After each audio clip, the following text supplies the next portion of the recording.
दिनों की बात है। तो उन्होंने ऐसा शुरू किया वहाँ पे यूथ प्रीचिंग। परम पूज्य गोपाल कृष्ण गोसाई महाराज और राधानाथ महाराज के नेतृत्व में उन्होंने ये लिया और उसके बाद आप सुनते हैं क्या क्या हुआ। एक क्रांति मच गई। सब लोग मानते हैं युवा पीढ़ी यहाँ पे वो बेस से शुरू हुआ, बेस का नाम फिर बदल गया, वॉइस हो गया। उनका काम सिर्फ यही था कि ऐसे लोगों को किस तरह से लीडर बनाएं और बाद में उन्होंने इतने लोगों को लीडर बनाया कि उनको फिर अपने देश में बार बार ऐसे जगह पे भेजा। उन्होंने इनके प्रतिनिधि बनकर इतना सब प्रचार किया इस्कॉन के। अब मैं पहली बार इतना नहीं जानता था, आज मैंने पढ़ना पड़ा तो ये तो बहुत ही मुझे भागवतम जैसे लगा मुझे, तो बहुत ही रोमांचक है। उसके बाद उन्होंने बहुत सारे किताब तो लिखते रहे हैं और उन्होंने कोई ऐसे लोगों को छोड़ा नहीं है। बच्चों को लेके, वानप्रस्थों को लेके, बड़े बड़े मैनेजर लोगों को लेके, कॉरपोरेट वर्ल्ड के लोगों को लेके, और उनकी इस सेवा को देखकर जीबीसी ने उनको ग्लोबल ड्यूटी ऑफिसर बना दिया। आप ग्लोबल शब्द का समझते हैं? ग्लोबल यानी पूरा दुनिया में भ्रमण करने लगे। तो अमेरिका वहाँ यहाँ सब जाते हैं, वहाँ पे भी युवकों को प्रीच कर कर इतने परिवर्तन लेके आया। वहाँ पे भी नहीं रुके और 212 में जो पुणे के वो समझ रहे हैं कि जैसे इस्कॉन की समाज बढ़ती गई, 6000 से ज़्यादा लोग आए वहाँ पे। गृहस्थ लोग, ब्रह्मचारी की बात अलग है, गृहस्थ लोग इतने प्रभावित हो गए कि नया मंदिर बना 212 में। इतना प्रभावित मंदिर सब लोग जानते हैं, कोंडा में, कातराज में। तो वहाँ भी नहीं रुके वो। उसके बाद में अभी हैदराबाद की जिम्मेदारी लिया है उन्होंने, तो वहाँ पे भी को प्रेसिडेंट हैं। हाँ, पुणे के तो हैं। तो अभी समझे क्या करते हैं। कभी पूछा आपने उनसे, अपने लिए आप समय कब रखते हैं? हाँ, तो इस तरह एक साधु जो होता है वो अपने पूरे दो औरों के लिए जीता है और अपना समय दूसरों के लिए ही रखा है। तो इस तरह वो साल में 3 महीने तो बाहर रहते हैं और जब यहाँ रहते हैं तो 2 हफ्ता पुणे में, 1 हफ्ता हैदराबाद में, और जो 1 हफ्ता रह गया महीने का उसमें 12 से 14 ऐसे अलग अलग केंद्र में चले जाते।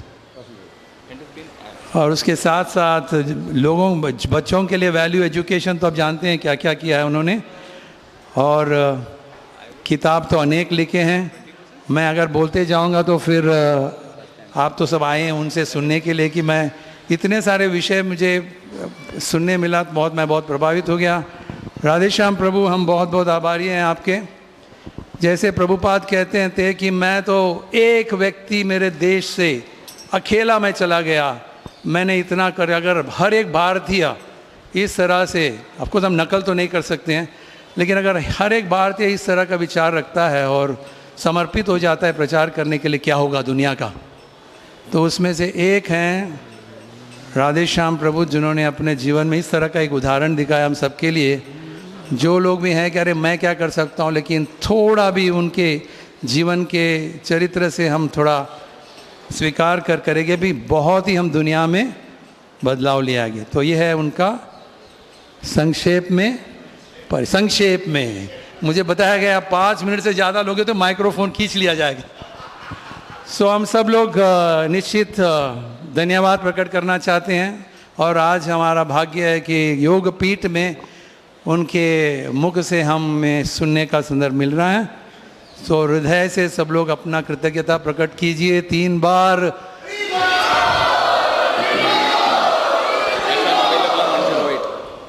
हरे कृष्णा। ये घोषणा है कि FM 108 में भी हिंदी भाषा में ही यही मिलेगा। और एक बात सुनिए, ये उनकी मातृभाषा नहीं है हिंदी, वो इंग्लिश में ज़्यादा प्रचार करते हैं, लेकिन प्रचार करने के लिए उन्होंने हिंदी भी बहुत अच्छी तरह से सीख लिया। तो ये है उनकी महानता। जो भी मौका मिलता है सबको स्वीकार किया और सिर्फ प्रचार किया है। हरे कृष्णा। श्री कृष्ण चैतन्य प्रभु दया कर मोरे चैतन्य प्रभु दया करो तुम बिना के दयालु जगत संसारे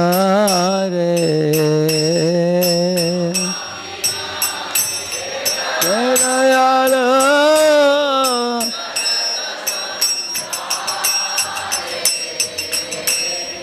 पतित पावन है तो तब अवतार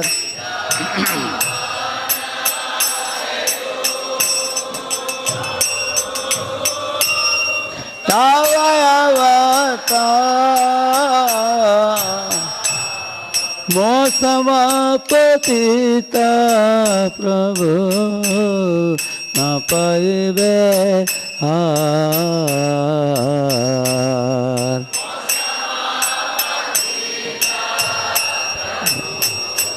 न पाइबे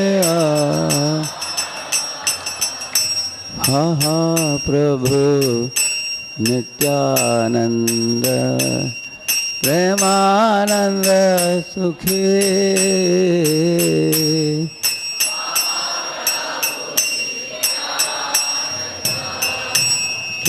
प्रेमानंद सुखी कृपावाला करा करो हमें बड़ो दुखी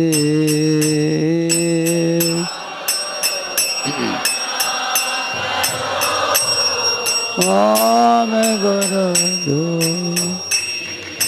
दया कर सीतापति अद्वैत गोसाई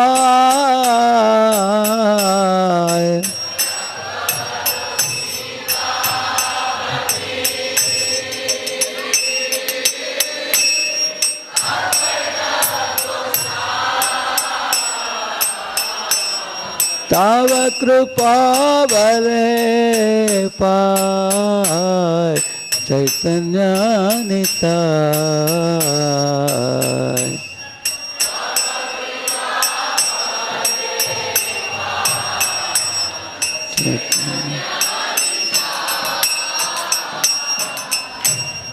हा हा स्वरूप सनातन रूप रघु नाता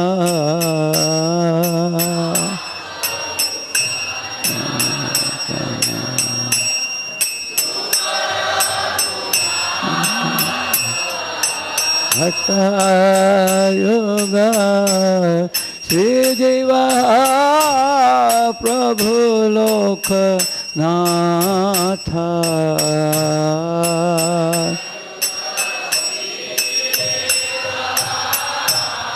प्रभु लोकना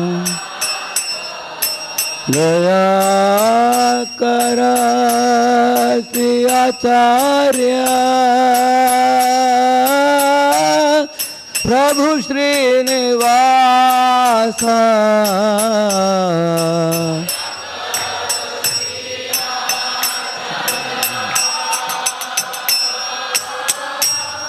प्रभु श्रीनिवास रामचंद्र संगमगे नरोत्तम दासा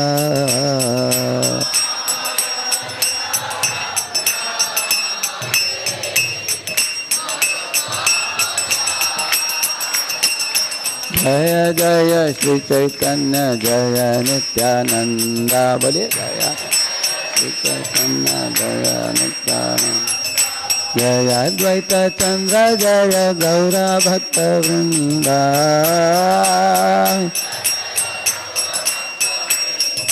जय जय श्री चैतन्य जय नित्यानंद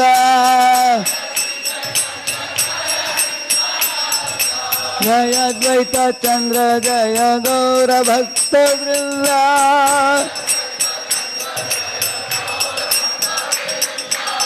श्री कृष्ण चैतन्य प्रभु नित्यानंद श्री अद्वैत गदाधर श्रीवासादि गौर भक्त वृंद श्री कृष्ण चैतन्य प्रभु नित्यानंद श्री अद्वैत गदाधर श्रीवासादि गौर भक्त हरे कृष्णा कृष्णा कृष्णा हरे हरे हरे राम राम राम हरे हरे हरे कृष्णा हरे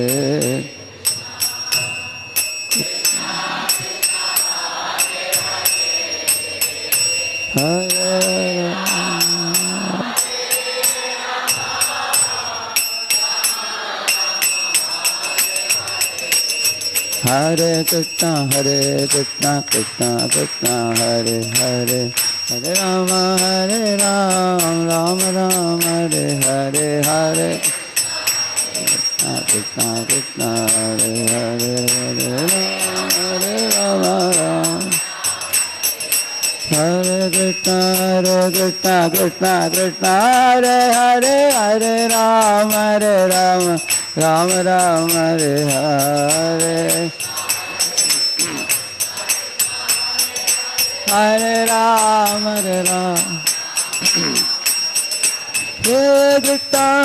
कृष्णा कृष्णा कृष्णा हरे हरे हरे राम राम हरे हरे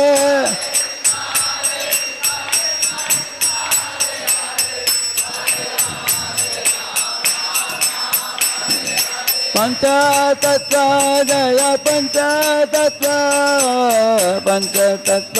जय पंचतत्व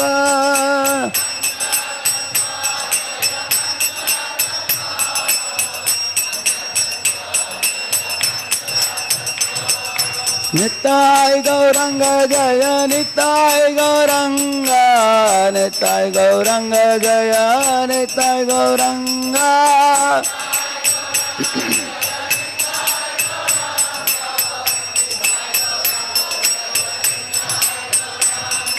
राधा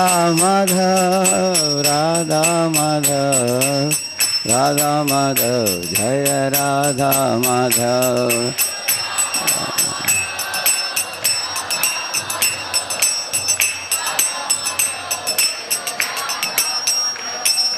कलियुग पावन हरिनाम संकीर्तन की श्रील प्रभुपाद की अनंत कोटि वैष्णव वृंद की श्री श्री राधा माधव अष्ट सखी वृंद की श्री श्री पंचतत्व की लक्ष्मी नृसिंहदेव भगवान की श्रील प्रभुपाद की योगपीठ की श्रीधाम मायापुर यात्रा की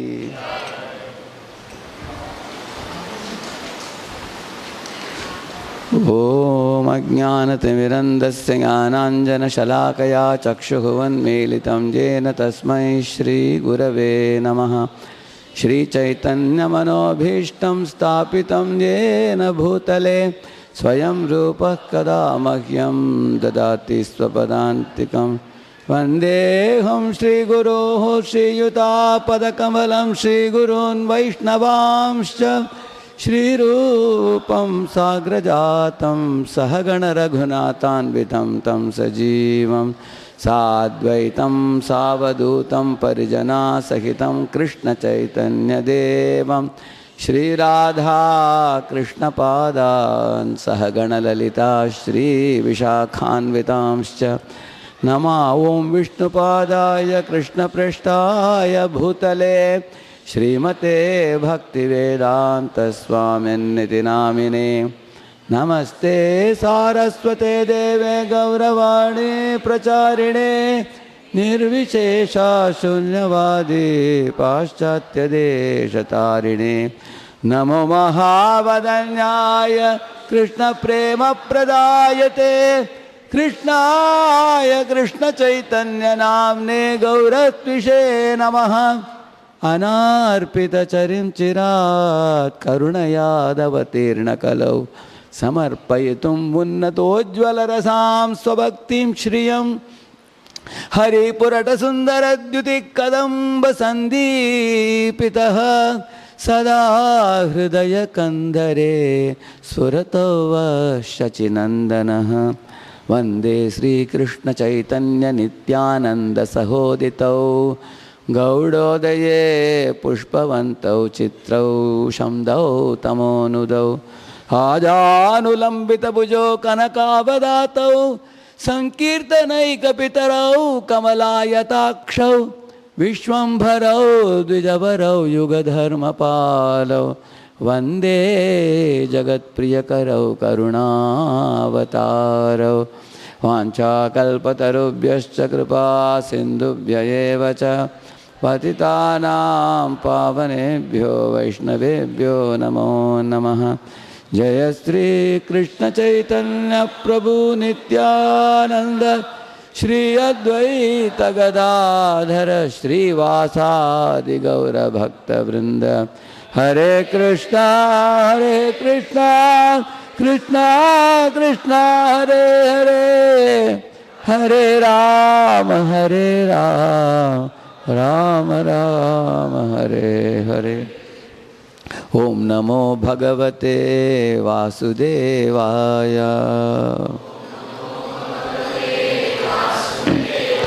ओम नमो भगवते वासुदेवाय।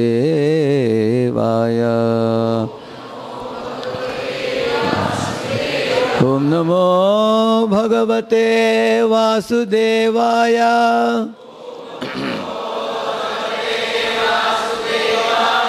नारायणं नमस्कृत्य नरं चैव नरोत्तमं देवीं सरस्वतीं व्यासं ततो जयमुदीरये। नष्टप्रायेष्वभद्रेषु नित्यं भागवत सेवया भगवत्युत्तमश्लोके भक्तिर्भवति नैष्ठिकी। कृष्णाय वासुदेवाय देवकी नन्दनाय च नन्दगोपकुमाराय गोविन्दाय नमो नमः। हरे कृष्णा। आप में से कितने भक्त लोग पहली बार इस मायापुर यात्रा में आए हैं? अच्छा, थैंक यू। हरे कृष्ण। मैं पहली बार इस तरह मायापुर यात्रा में हम 1993 में आए थे। तो परम पूज्य राधानाथ स्वामी महाराज इसी स्थान में बहुत सुंदर कथा की और कीर्तन हुआ, नृत्य हुआ। ऐसे महात्मा पुरुषों के मुखारविंदों से बार बार सुनने का मौका बहुत दुर्लभ है, लेकिन उनसे हमने जो भी सीखा उसको दोहराना बहुत मुश्किल है। क्योंकि जिस तरह एक इलेक्ट्रिक वायर में रेसिस्टेंस जितना ज़्यादा होता है उतना इलेक्ट्रिसिटी कम होता है, पास नहीं होता। इस तरह बद्धावस्था में हमारे अंदर अनेक मन में रोक टोक डालने वाली चीज़ होते हैं, जिसके कारण गुणों से कर्मों से पीड़ित साधारण मेरे जैसे बद्ध जीव को उस तरह के दिव्य ज्ञान को दोहराना बहुत मुश्किल है। फिर भी हमारे आचार्यों ने शास्त्र में बताया है कि हर एक व्यक्ति अपने यथाशक्ति भगवान को गुणगान करने के लिए यत्न करनी चाहिए।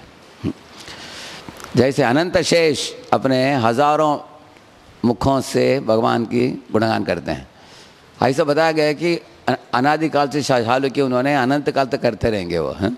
फिर भी भगवान के गुणातिशयों का अंत ही नहीं है। नान्तम गुणानाम अगुणस्य जगमुर योगेश्वराय भवपाद्म मुख्या, ऐसा बताया है। तो वैसे तो बड़े बड़े महात्मा पुरुष भगवान के गुणगान करते हैं, और हम शास्त्र बताते हैं कि हम भी गुणगान करने के लिए यत्न कर सकते हैं। जैसे एक पंछी उड़ता है आसमान में, एक छोटा पंछी थोड़ा ऊंचाई में उड़ता है, और बड़ा पंछी और भी ऊपर, जैसे चील इत्यादि बहुत ऊपर उड़ते हैं, गरुड़ जी एकदम ऊपर। हाँ, इस तरह हम आज के सुबह के सत्र में कुछ सुनेंगे, लेकिन सायंकाल में परम पूज्य रामनाथ महाराज जी हम सब के लिए संग दे रहे हैं रोज। हाँ, हम अनेक विषय उनसे सुन पाएंगे। ये श्रीधाम मायापुर की क्या खास ये धाम की महिमा क्या है, पहले कुछ शब्दों में मैं बताना चाहूँगा, उसके आगे हम इस योगपीठ के बारे में बताएंगे। आप सब लोगों को सुनाई दे रहा है? पीछे भी नहीं सुनाई दे रहा है? बोल रहे हो? किधर है स्पीकर?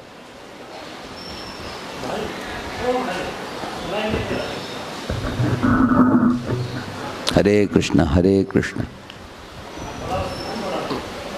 हरे कृष्ण कृष्ण कृष्ण हरे हरे, हरे राम राम राम हरे हरे, हरे कृष्ण कृष्ण कृष्ण हरे हरे, हरे राम राम राम हरे हरे। अभी कैसा है? सुनाई दे रहा है? I think bass, yes, reduce the bass. Hare Krishna Krishna Krishna Hare Hare, Hare Rama Rama Rama Hare Hare. ठीक है, अभी सुनाई दे रहा है ठीक तरह से? हरे कृष्णा। अगर किसी को सुनाई नहीं दे रहा है तो एफएम आपको यूज़ करना पड़ेगा, सुबह और शाम जो है एफएम लेके घूमना पड़ेगा अभी आपको। 108 नंबर है ना? हाँ, 108 नंबर पे है, क्योंकि सब जगह आवाज़ नहीं आ पाएगा। आज तो हम लोग हॉल के अंदर बैठे हैं फैन के नीचे, अभी बाकी 5 दिन आउटडोर है हम लोग, सूरज के नीचे बैठने वाले हैं, और उधर कहाँ छाँव रहेगा उधर जाके आप बैठेंगे, वहाँ तक आवाज़ नहीं आ पाएगा। ठीक है? हरे कृष्णा। ये बोलते हैं, इसमें बोलते हैं इसके बदले।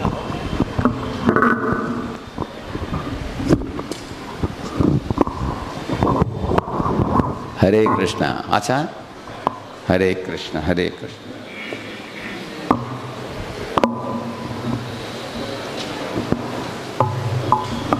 हरे कृष्णा। इस दुनिया में हम देख सकते हैं कि 3 तरह के जीव है, नास्तिक, आस्तिक और भक्त। सब लोग नास्तिक आस्तिक के बीच में फ़र्क सब लोग तो जानते हैं। आस्तिक लोग और भक्त के बीच में क्या फ़र्क है, अगर इस प्रश्न के बारे में हम सोचेंगे थोड़ा, देखने में दोनों लोग एक समान दिखते हैं। अनेक आस्तिक लोग भी चंदन कुमकुम पहनते हैं, वो भी मंदिरों में जाते हैं, वो भी झुकते हैं भगवान के सामने, वो भी भगवान को मानते हैं। वो लोग भी अनेक बार देखा जाता है कि 4 नियमों को पालन करते हैं, शराब पीते नहीं, नशा लेते नहीं, क्लीन जीवन होता है उनका भी। दक्षिण भारत में मेरा अनुभव रहा है, ऐसे अनेक लोग अच्छे परिवार में जन्म लेकर एकदम सरल जीवन और शुद्ध जीवन जीते हैं, आस्तिक लोग भी। तो कुछ लोग सोचते हैं कि आस्तिक जीवन और भक्त का जीवन एक समान है, ऐसे वो लोग भी सोचते हैं। लेकिन ज़मीन आसमान का फ़र्क है इन दोनों के बीच में। क्या फ़र्क है? जैसे अजामिल एक आस्तिक था, हाँ, आस्तिक होने के बावजूद भी आप लोग जानते हो कैसे कुछ एक अश्लील दृश्य देखकर उसका पतन हुआ। पतन का कारण क्या था? क्योंकि उसको हरिनाम की महिमा मालूम नहीं था उसको, हाँ, और भगवान की शुद्ध भक्ति का उतना ज्ञान उसको उतना मालूमात नहीं था। लेकिन रीति रिवाजों को करता था वो सही ढंग से, प्रातः गायत्री इत्यादि, माध्यान्हिक सायंकाल में गायत्री इत्यादि करना, हाँ, पूजा पाठ इत्यादि करना। जिस तरह है, अगर कोई सड़क में जाते समय रेड सिग्नल गिरता है तो रुको, ग्रीन सिग्नल गिरता है तो आगे बढ़ो, हाँ, भारत में चलाते तो लेफ्ट में, अमेरिका में राइट में, सब विधि विधानों को पालन करते हुए कोई गाड़ी चला सकता है। लेकिन उसको पूछो गंतव्य स्थान किधर, वो बोलेगा मालूम नहीं। वो हमको पूछो मत, हम तो सब रूल फॉलो करते हैं, किधर जाना है मालूम नहीं। लेकिन आप देखेंगे अगर किसी भी ऊबर ओला में बैठो, पहला चीज़ आपको पूछेगा वो GPS डालने के पहले, है ना, वो पूछेगा कि आपका डेस्टिनेशन क्या है, OTP और डेस्टिनेशन 2 चीज़ पूछते हैं, करेक्ट है ना। तो जो लोग भक्त होते हैं भगवान के, उनको शुरुआत में ही सिखाया जाता है कि तुम्हारे गंतव्य स्थान, तुम्हारे असली घर भगवत धाम है। हाँ। हमारे इस्कॉन में एक छोटे बच्चे को भी पूछो तुम्हारा जीवन का उद्देश्य क्या है, back home, back to Godhead, सब लोग जानते हैं। ये सरस्वती छोटी थी, वो लोगों को पूछती थी प्रश्न ऐसे, तुमको मालूम है क्या भगवान कौन है, लोग पूछते थे मालूम नहीं, बोलते थे Krishna is supreme personality of God head. और गंतव्य स्थान है बैक टू गॉड हेड, जो जीव का असली घर है। जैसे एक आसमान में उड़ने वाली पंछी थकावट होकर शाम को आता है वो क्लांति में, लेकिन जब घोंसले में पहुंच जाता है उधर उसके लिए आराम है। इस तरह दुनिया में ऊर्ध लोकों में, अधलोकों में बार बार एक चक्र में घूमने वाले जीव के लिए भगवान के श्री चरण ही आश्रय है। और जो लोग ये बात को समझ लिए हैं, भगवान के श्री चरण में आश्रित होकर नित्य सेवा में जुड़ना, ये जीवन का परम उद्देश्य है। ये जो लोग समझ लिए हैं वो भक्त हैं। जैसे हम लोग एयरपोर्ट में जाते हैं, सिक्योरिटी चेक होता है, कोई प्रेम से करता है सिक्योरिटी चेक, करना पड़ता है इसलिए करते हैं, है ना। इस तरह सिग्नल में रेड सिग्नल गिरता है सड़क में, हम रोकते हैं, ऐसा नहीं कि प्रेम से रोकते हैं, रुकना पड़ता है, नहीं तो दंड मिलेगा, है ना। इस तरह अनेक लोग कुछ रीति रिवाजों को धर्म में करते हैं, लेकिन करना पड़ता है उनको। लेकिन भक्ति का मतलब है, भक्ति का धातु, भज धातु का मतलब है voluntary service, loving service, service with sacrifice. जिस सेवा में कुछ उसमें वॉलंटरी किया जाता है, प्रेम से किया जाता है वो, और किसी की पाबंदी नहीं, कोई गला पकड़कर हमको लगा नहीं रहा है, हम खुद ही लगना चाहते हैं उसमें। हो सकता है शुरुआत में वैदिक साधना भक्ति में गुरु की आदेश है, सीनियर डिवोटी आपको फ़ोन करते हैं इत्यादि, लेकिन थोड़ा आगे बढ़ गए भक्ति में तो स्वाभाविक रूप से हमको आगे बढ़ने की इच्छा होता है। जैसे आप लोगों ने देखा होगा, जो ये नारियल का पेड़ होता है, शुरुआत में थोड़ा उसको पुश दिया जाता है, ऐसा नहीं कि पुश देते जाओ, थोड़ा पुश देने के बाद चढ़ जाता है व्यक्ति अपने आप। उसके बाद जैसे आपने प्राइमिंग किया है, आपने मालूम है, पानी का प्राइमिंग करते हैं, अगर पानी नहीं उठाता है मोटर, आवाज़ आता है, पानी नहीं उठता, तो क्या करते हैं, थोड़ा पानी डालो, घुप करके उड़ता है। इस तरह भगवान और जीव के बीच में एक गैप होता है। क्या गैप है? अहंकार का गैप है। हम भगवान से, कभी बच्चे बोलते हैं ना, ऐसे करके मुड़ जाते हैं ना, हाँ, बच्चे झगड़ा करके, सर भगवान से झगड़ा करके हम इधर मुड़ कर आ गए हैं, तो गुरु क्या करते हैं, हमको भगवान से वापस जोड़ते हैं। Bringing Guru between me and Krishna is like priming. करने के बाद हमारे हृदय में भगवान के लिए प्रीति जग जाता है, तो वो चलता जाएगा गाड़ी ऐसे, आगे बढ़ता जाएगा, बढ़ता जाएगा, वर्धन होता जाएगा, जब तक हम इस दुनिया से वो धाम पहुंच जाते हैं। तो भक्ति में एक तरह का वेग है, रुचि है, तीव्रता है, राग है।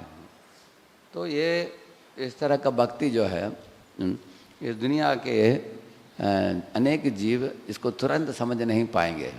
इसलिए अनेक लोग सोचते हैं कि अगर तुम धार्मिक हो और भक्त हो, दोनों एक है। दोनों एक नहीं है। उदाहरण के लिए, एक बड़ा जमींदार, उसने सोचा कि अनेक लोगों के साथ मेरे सोसाइटी में मेरा संबंध है, इसलिए उनको दिखाना चाहिए कि मैं धार्मिक हूँ।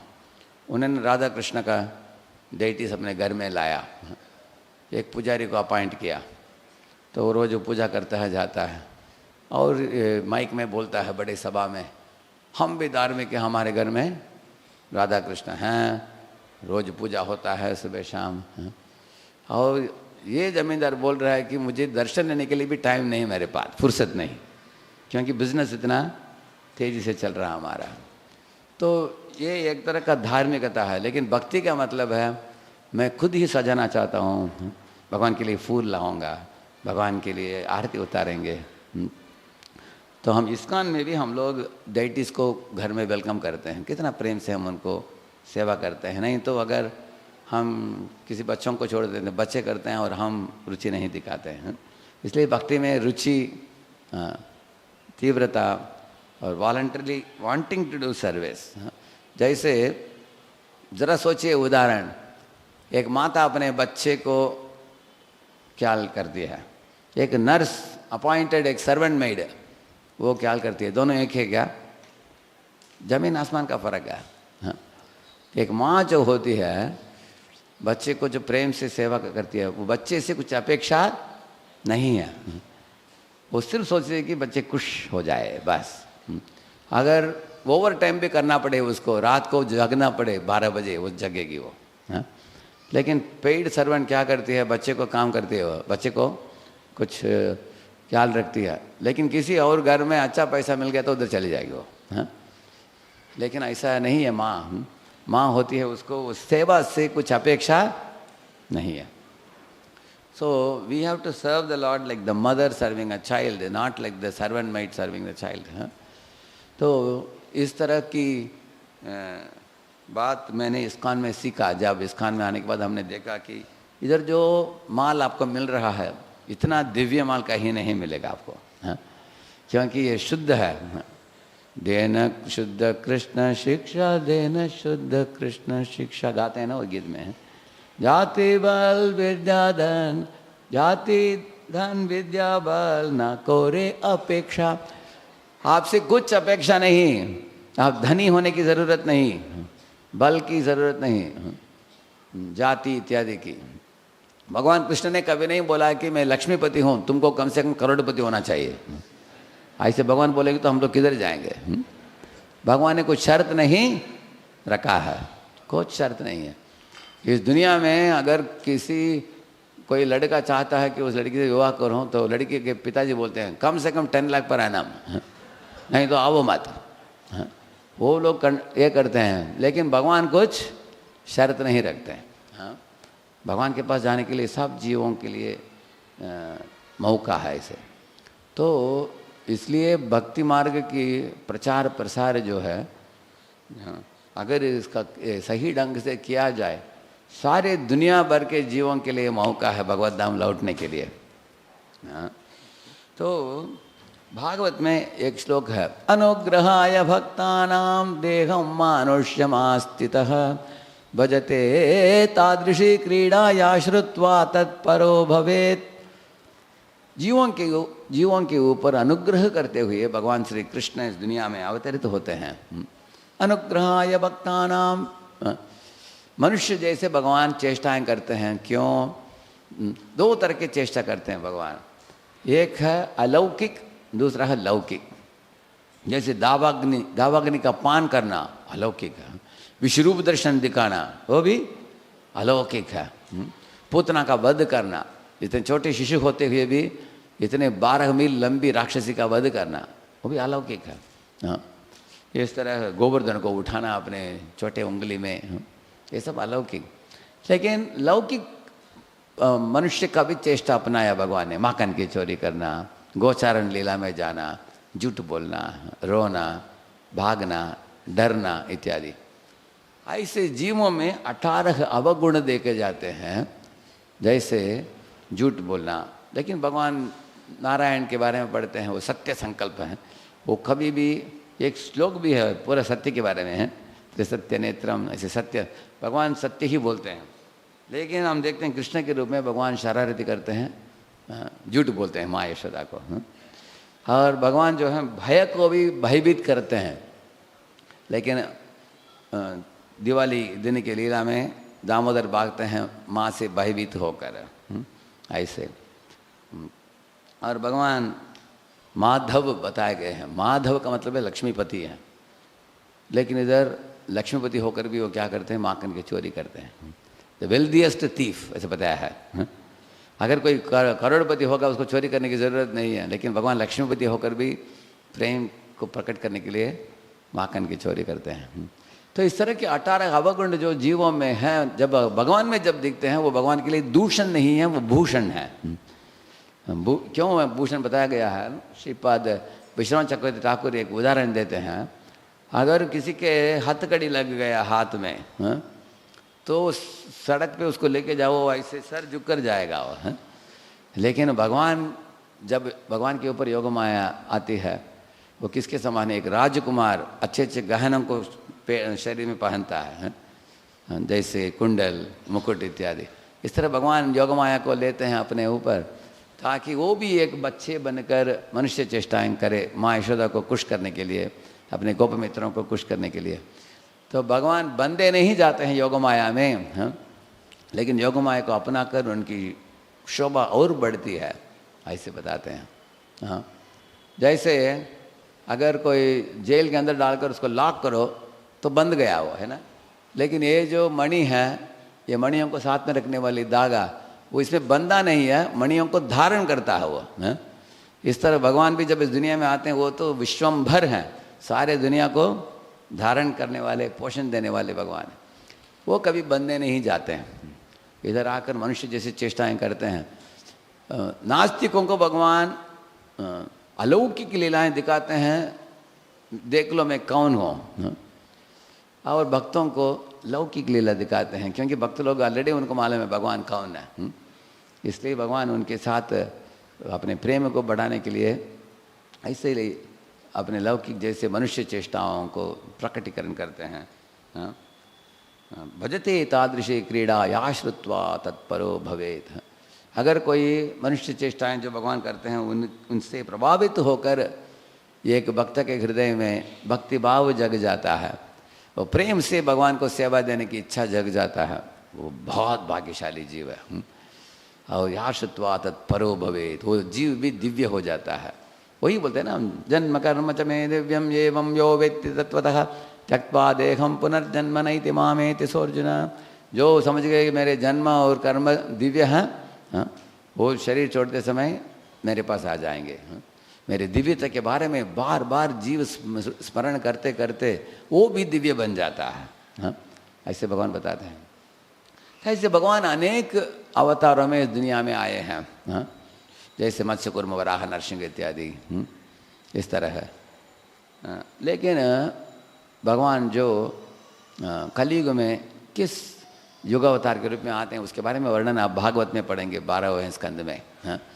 उधर 11वें स्कंद में एक कृष्ण वर्णन तुषा कृष्णम श्लोक है, उधर हर युग के बारे में वर्णन है। सत्य युग, त्रेता युग, द्वापर युग, कलयुग, ये चारों युगों में भगवान किस रूप में आते हैं, उनका वेशभूष कैसे दिखता है, और वो युग धर्म को कैसे सिखाते हैं, और उस जमाने में रहने वाले जीवों का गुण क्या है। जैसे सत्ययुग में आप देखेंगे शांतम निर्वैरम ब्रह्मवादिनः, ऐसे शब्द इस्तेमाल किया गया है। तो सत्ययुग में जो जीव थे वो निर्वैर थे, सद्गुण संपन्न थे, और सदा धर्मिष्ठा ऐसा बताया गया है, धर्मपरायण जीव थे। 100% लोग धार्मिक थे। कहीं भी मुड़कर देखो आपको वैदिक मंत्र सुनाई देगा, कहीं भी मुड़कर देखो सब लोग सदाचारी पुरुष होते थे, ऐसे होते थे सब लोग। आधार्मिक चीज़ दिखाई देता ही नहीं था ऐसे। लेकिन त्रेता युग में 25% अधार्मिक चीज़ें चालू हो गए, ऐसा बताया। वो ब्रह्मवादिन है, धर्मिष्ठा, 2 गुण बताया गया है उनमें, और त्रेता युग में। और द्वापर युग में और 25% गलतियाँ दिखने लगे और भी। तो उस समय बताया गया है एक ही गुण था उनमें, जिज्ञासवः, ऐसे बताया गया। जिज्ञासा का मतलब है वो लोग पूछताछ करते थे परम सत्य के संबंध में, फॉलो करना हो बाद में, लेकिन पूछते थे कम से कम। लेकिन कलयुग के जीवों के पास जिज्ञासा भी नहीं है।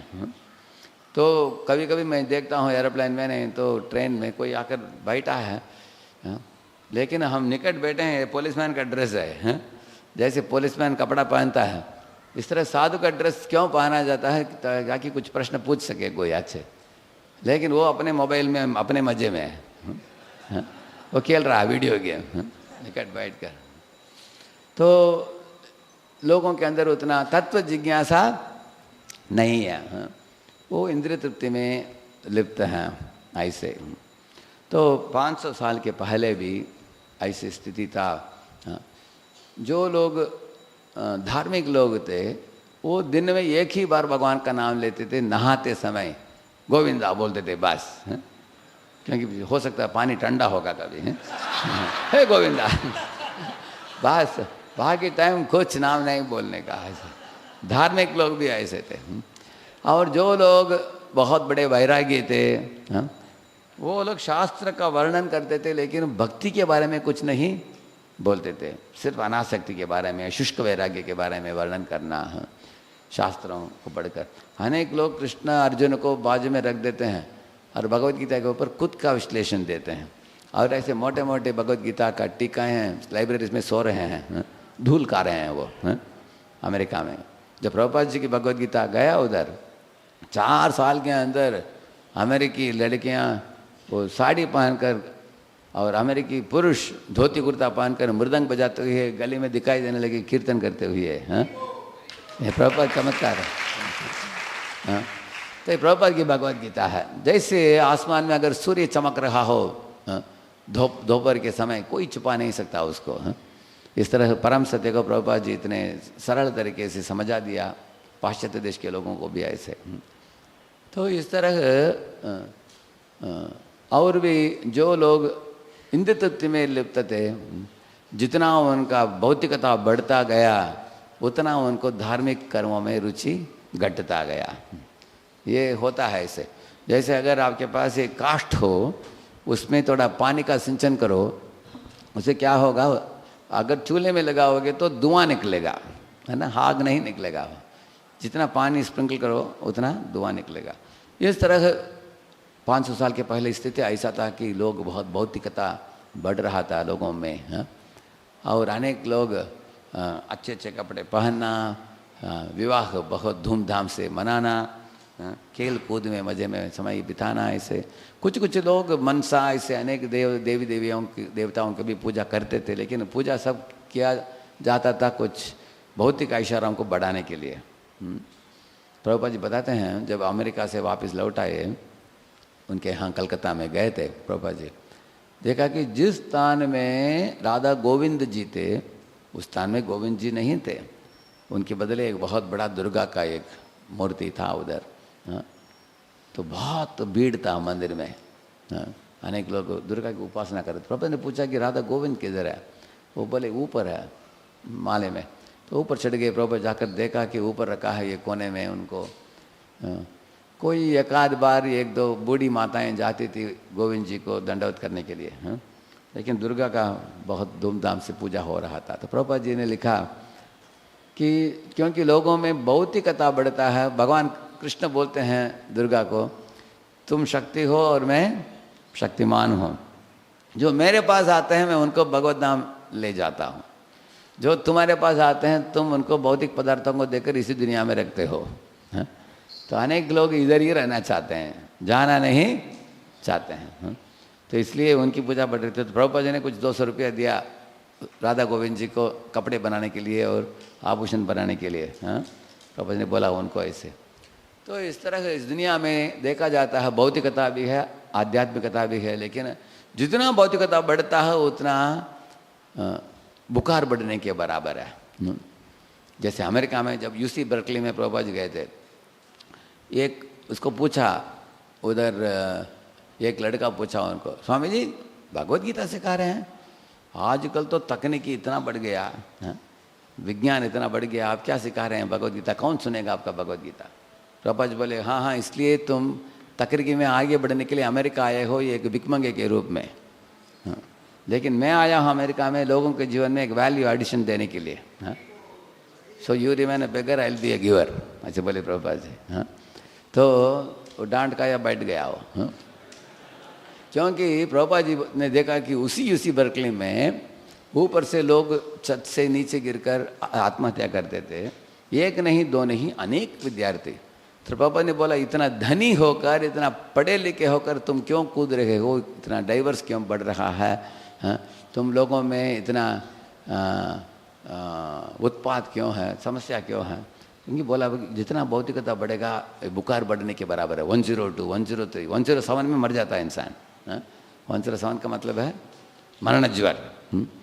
इसलिए 500 साल के पहले जो स्थिति था उस समय वैष्णव लोग भी थे, लेकिन वैष्णव लोग बहुत देखा उन्होंने कि उनके दिव्य ज्ञान को सुनने वाला कोई नहीं। वो देने के लिए तैयार थे, सक्षम भी थे, लेकिन कोई सुनने के लिए तैयार नहीं। सब अपने अपने गलत कर्मों में लगे थे ऐसे। तो वैष्णव लोग आपस में आकर भागवत पढ़ते थे, कीर्तन करते थे, नाचते थे, हरि की पूजा करते थे। और ये वैष्णव जो साथ में आए साधारण वैष्णव नहीं। ऐसा पढ़ते हैं कि ब्रह्मा भी, शिव भी, नारद भी, ऐसे बड़े बड़े देवी देवता भी अवतरित हुए थे चैतन्य महाप्रभु के अवतरण के पहले। हाँ, जैसे राढ़ देश में नित्यानंद प्रभु अवतरित हुए। हाँ, तो बांग्लादेश में आप सुनेंगे अनेक वैष्णवों का अवतरण उधर हुआ। हाँ, इसी तरह नवद्वीप में कुछ लोग अवतरित हुए।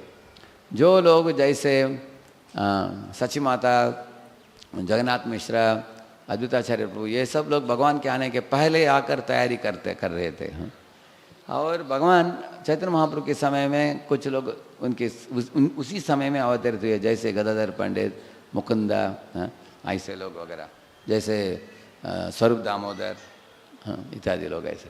तो जब भी भगवान आते हैं इस दुनिया में, सब देवता लोग भी साथ देते हैं, आप लोग जानते हो। देवता लोग भी आते हैं, देवता लोग भगवान के साथ साथ जाते हैं उनके लीलाओं में। अगर भगवान ने कुछ असुर को वध कर दिया तो फूल की वर्षा करते हैं, करेक्ट है ना। अगर भगवान किसी असुर को मार नहीं रहे हैं तो देवता लोग कुछ सिग्नल देते हैं, भगवान अभी शाम का टाइम हो गया, मार दीजिए उसको, नहीं तो बाद में बल बढ़ जाएगा उसका। तो देवता लोग हमेशा साथ जाते हैं भगवान के साथ। इस तरह ब्रह्मा जी बने। ब्रह्मा जी का ब्रह्म विमोहन लीला के बाद बहुत पछतावा था। उन्होंने सोचा कि मैंने बहुत बड़ा गलती कर दिया, भगवान के प्रिय भक्तों को, प्रेमी भक्तों को मैंने उनसे अलग किया, एक गुफा में रख दिया, इतना महा अपराध हो गया, घोर अपराध। ऐसे सोचकर उनके चारों सर से 8 आंखों से अश्रु बहता रहा। तो उन्होंने सर झुककर भगवान को बार बार माफ़ी मांगा। तो उनको वृंदावन की लीला पहली बार धीरे धीरे समझ में आने लगी। नौमीड्यते ब्रवपुषे तडिदंबराय गुंजावतं सपरिपिच्छल सन्मुखाय वन्यस्रजे कवलवेत्र विषाण वेणु लक्ष्मश्रिये मृदुपदे पशुपांगजाय। हे कृष्ण, आप वृंदावन के एक कदम पेड़ के नीचे खड़े होकर एक हाथ में कवल लेकर दध्योन्नम एक हाथ में लेकर, उसके बीच में ये फ्रूट पीस जैसे फल का थोड़ा थोड़ा टुकड़ा रखते हुए, दूसरे हाथ में वेणु लेकर, एक गोप बाल के वेश में, तो त्रिभंग ललित के रूप में मोर पंख पहनकर आप जो खड़े होकर एक साधारण बालक जैसे आप गोप बालकों को ढूंढ रहे हो। आप किधर है मेरे प्रिय मित्र, किधर है मेरे गाय बछड़े, ऐसे। तो ये रूप में मैंने जो आपको देख लिया, देखने में लगता है कि आप साधारण गोप हो, लेकिन मुझे पता चल गया कि आप ही परम पुरुष हो। और सब नारायणस्त्वम नहीं सर्वदेही नाम, ऐसे बताते हैं कि आप ही आदि नारायण हो। और आपसे ही अनंत कोटि ब्रह्मांड निकलते हैं, सब जीव आपके अंश हैं। आप अंतर्यामी हैं हर एक जीव के हृदय में, लेकिन आप अंततोगत्वा इस कृष्ण के रूप में ईश्वर परम कृष्ण सच्चिदानंद विग्रह अनादिर आदिर गोविंद सर्व कारण कारण। ये समझ में आ गया उनको। ब्रजवासियों का भी बहुत गुणगान किया उन्होंने। अहो अतिधन्या ब्रजगो रमण्या सन्यामृतम पीतमतीव ते मुदा। वृंदावन की गोपियाँ जो है, जो यशोदा के सखियाँ, कितने भाग्यशाली हैं। क्योंकि जिस तरह यशोदा माँ बनी कृष्ण के, वृंदावन के सब माताएं सोची थी कि कृष्ण हम सबके बेटा है, सबके बच्चा है। तो उन्होंने भी स्तनपान कराया इस ब्रह्मा विमोहन लीला के समय। ऐसे कितने बड़े भाग्यशाली ऐसे बता रहे हैं। इसी तरह वो बता रहे हैं दूसरे श्लोक में भी गोपों के बारे में भी। अहो भाग्यम नंद गोप प्रचौकसाम यन्मित्रम परमानंदम। एन मित्रम परमानंदम पूर्ण ब्रह्म सनातनम। बताते हैं वृंदावन के गोप भी बहुत भाग्यशाली, नंद बाबा जैसे। हाँ? और ब्रजौ का शाम का मतलब है बंदर, पेड़, पंछियाँ, गाय, बछड़े, हिरण, मोर, इनको ब्रजौ का शाम बोलते हैं। वो भी बड़े भाग्यशाली हैं, कृष्ण के निकट संग की। लेकिन वो अपने आप को कोस रहे हैं, मैं कितना मूर्ख हूँ, मैं वृंदावन में आकर शरारती दिखाया मैंने। भगवान को माया में डालने के लिए प्रयत्न किया मैंने। इसलिए बताया गया है एवं सम्मोहयन विष्णु विमोहम विश्वमोहनम। सारे विश्व को मोहित करने वाले विष्णु जो होते हैं विमोहम, वो खुद मोह में कभी नहीं पड़ते। विमोहम विश्वमोहनम एवं सम्मोहयन विष्णु, विष्णु को मैं मोहित करने के लिए आया वृंदावन में। विमोहम विश्वमोहनम स्वयैव मायया अजोपि स्वयमेव विमोहिता। इनको माया में डालने के लिए आया मैं खुद ही माया में पड़ गया मैं। ऐसे अपने आप को बार बार कोस रहे थे और भगवान से विनती करके कुछ तो दंड दे दीजिए हमको। तो भगवान तब उनको गौरंग का रूप दिखाते हैं, चैत्र महाप्रभु का। तब बोलते हैं कि मैं जब अवतरित होऊंगा इस गौरंग महाप्रभु, चैत्र महाप्रभु के रूप में, तब आप आओगे हरिदास ठाकुर के रूप में। तो आपको इच्छा है मेरा नाम सदा जपने के लिए, तब आप हरिदास ठाकुर बनो। इस तरह वो आते हैं। अब शिव जी को सखा कहा गया है शास्त्र में। भगवान के सखा शिव जी हैं, ब्रह्मा जी भगवान के दास हैं, लक्ष्मी भगवान के अर्धांगिनी हैं। सब आते हैं इसमें, इस लीला में।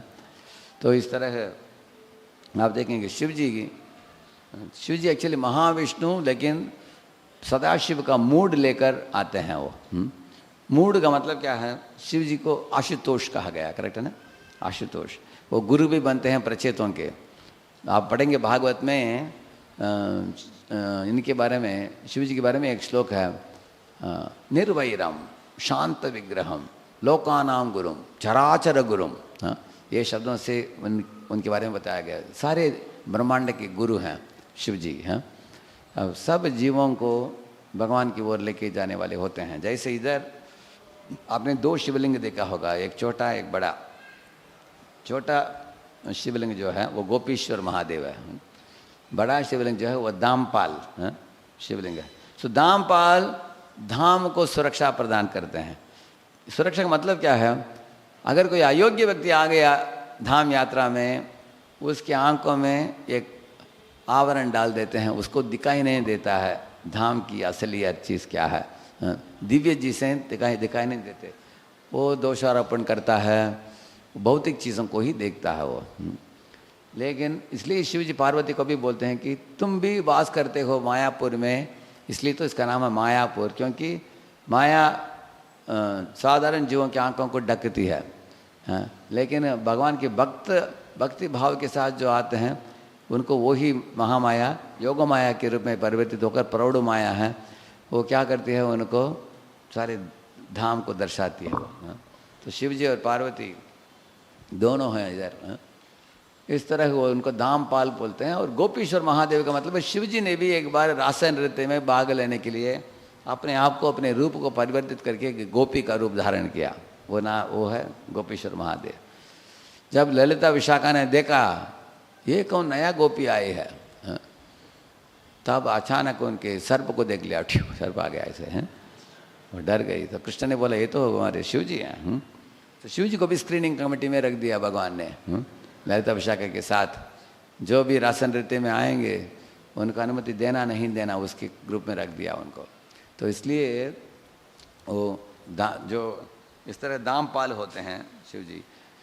तो अद्वैत आचार्य प्रभु जो हैं वो महाविष्णु हैं, लेकिन उनका मूड क्या है? बहुत कंपैशनेट है। वो बहुत बड़े कृपालु। जैसे अनेक लोगों को मालूम नहीं है कि शिव जी श्मशान में क्यों रहते हैं। श्मशान तो गंदा जगह माना गया है। अगर हम जाते हैं तो ज़्यादा समय हम श्मशान में नहीं बिताते हैं, तुरंत आकर हम पूरे नहा लेते हैं, करेक्ट है ना? लेकिन शिव जी उधर वास भी करते हैं और उधर के भस्म को अपने शरीर में भी पहनते हैं और लंबे जटा है उनका, जटाधारी होते हैं। कारण क्या है? गले में सर्प भी है, ये कुछ बाघ की, नहीं तो हिरण की एक ये भी चमड़े भी पहने हैं। तो लोग पूछेंगे कि ये वेशभूष क्यों पहना है, इसका कारण है क्योंकि भूत प्रेत पिशाच जो है वो श्मशान घाट में वो देखता है, सोचता है कि अरे इनका भी चटा है, हमारे जैसे दिख रहे हैं, हमारे में एक है, वो सोचते हैं। उनको मालूम नहीं कि ये वैष्णवानाम यथाशंभु उनको उद्धार करने के लिए आए हैं। जैसे प्रभुपाद जी जब जाकर बावरे में रखे हिप्पियों के साथ, हिप्पियों ने सोचा कि ये भी कोई हिप्पी आया है। बाद में पता चला कि जगत गुरु आचार्य हैं, हम सबको उद्धार करने के लिए आए हैं। बाद में उनको पता चला। इस तरह महान वैष्णव का मतलब है वो पतित से पतित जीवों को उद्धार करते हैं। इस तरह है। इसलिए भूत प्रेतों को जैसे शिव जी शरीर देते हैं, मनुष्य जीवन देते हैं, उनको देकर भक्ति में जोड़ते हैं। एक श्लोक भी है पुराणों में, अगर कोई मणिकर्णिका घाट में किसी का शरीर देह जलाया जाता है तो शिव जी उनके कान में राम नाम बोलते हैं। ऐसे बताया गया। अगले जन्म में उसको मनुष्य जीवन भी मिलेगा, कृष्ण की भक्ति भी मिलेगा उसको। तो इस तरह वो अद्वैताचार्य बनते हैं। अद्वैताचार्य और नारद मुनि गदाधर, नारद मुनि बनते हैं श्रीवास ठाकुर। और बलराम जी तो हमेशा सेवन शक्ति सेवा के मूड में रहते हैं, इसलिए वो नित्यानंद प्रभु के रूप में आकर भगवान को सहयोग देते हैं इस लीला में। आदि गुरु भी हैं नित्यानंद प्रभु। अगर आप पंच तत्वों को देखेंगे, बीच में चैतन्य महाप्रभु हैं, एक ओर नित्यानंद प्रभु हैं, अद्वैताचार्य प्रभु हैं, दूसरी ओर गदाधर पंडित और श्रीवास हैं। तो भगवान के लेफ्ट साइड से आती है श्रीमती राधा रानी, इसलिए गदाधर पंडित खड़े हैं किधर, वहाँ के लेफ्ट साइड में। और भगवान के राइट साइड में नित्यानंद प्रभु खड़े हैं, वो आदि गुरु हैं। चाहे आदि गुरु जिसको स्क्रीन करके देते हैं उनको ही राधा रानी स्वीकारती है। इसलिए हमको गुरु परंपरा में जाना चाहिए। जैसे अगर आप कार में बैठते ही तुरंत जीपीएस डालते हैं, इसी तरह हमें हमारा जीपीएस क्या है, गुरु परंपरा सिस्टम है। उसमें जुड़ गए तब तो राधा रानी हमको स्वीकारेगी, नहीं तो हम सीधा कृष्ण के पास नहीं जा सकते। इसलिए नित्यानंद प्रभु की कृपा पहले ही ज़रूरत है। इसलिए जैसे रघुनाथ दास गोस्वामी को पहले नित्यानंद प्रभु की कृपा मिली, उसके बाद चैतन्य महाप्रभु ने स्वीकारा उनको। ऐसे अनेक लोगों का उदाहरण है। नित्यानंद जीव गोस्वामी, उनको भी नित्यानंद प्रभु इधर गौरमंडल परिक्रमा के लिए लेकर गए। उन्होंने बोला, हे जीव, मैं एक गूढ़ बात तुमको बताने जा रहा हूँ, साधारण जनता उसको समझ नहीं पाएंगे। वो बोले कि इस दुनिया से परे जो गोलोक धाम है, उस गोलोक धाम में जो गोलोक धाम का मूलभूत चेतना क्या है, माधुर्य। वो माधुर्य धाम कहा गया है। वो माधुर्य के अंदर एक और एक गुण छुपा हुआ, उसको बोलते हैं औदार्य बोलते हैं। परम शेखर कृष्ण रसिक शेखर कृष्ण परम करुण, ये दुई हेतु है ते प्रेमारवद्गमा। ऐसे एक श्लोक है। भगवान कृष्ण से लोग आकर्षित होते हैं दो कारण।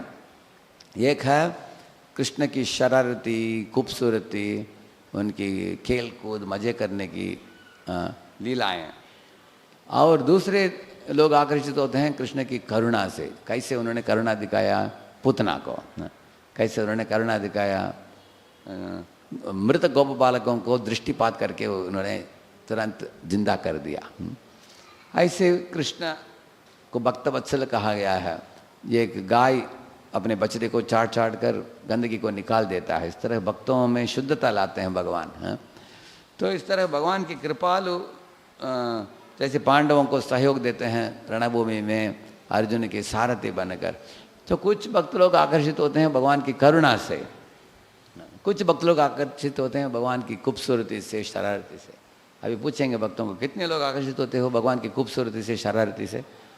ये Krishna's naughty nature you like, okay. कितने लोग आकर्षित होते हैं भगवान की करुणा से? हाँ, बाकी लोग हैं, करेक्ट। लेकिन दोनों गुण है भगवान में। हाँ, यही दुई हेतु है ते प्रेमार उद्गम, इससे हमारे हृदय में आकर्षण उत्पन्न होता है।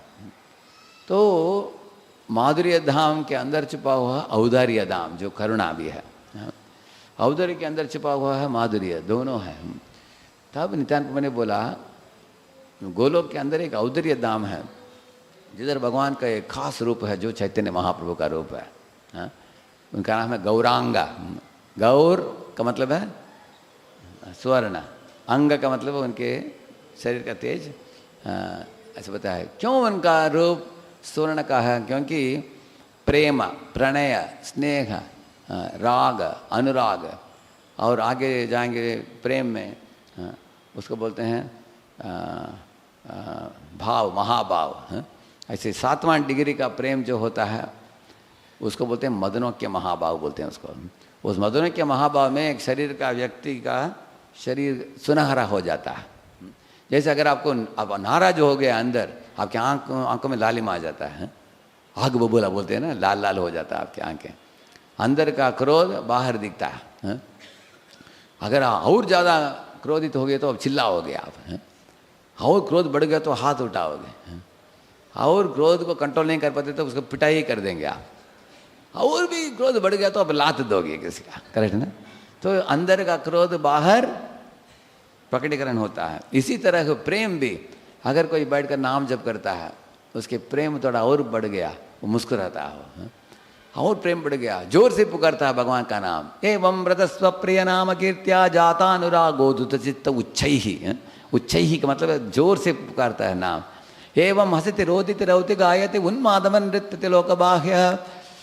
पहले तो गाता है जोर से, हाथ ऊपर करके नाम लेता है, उसके बाद खड़े हो जाता है, उसके बाद नाचना चालू होता है।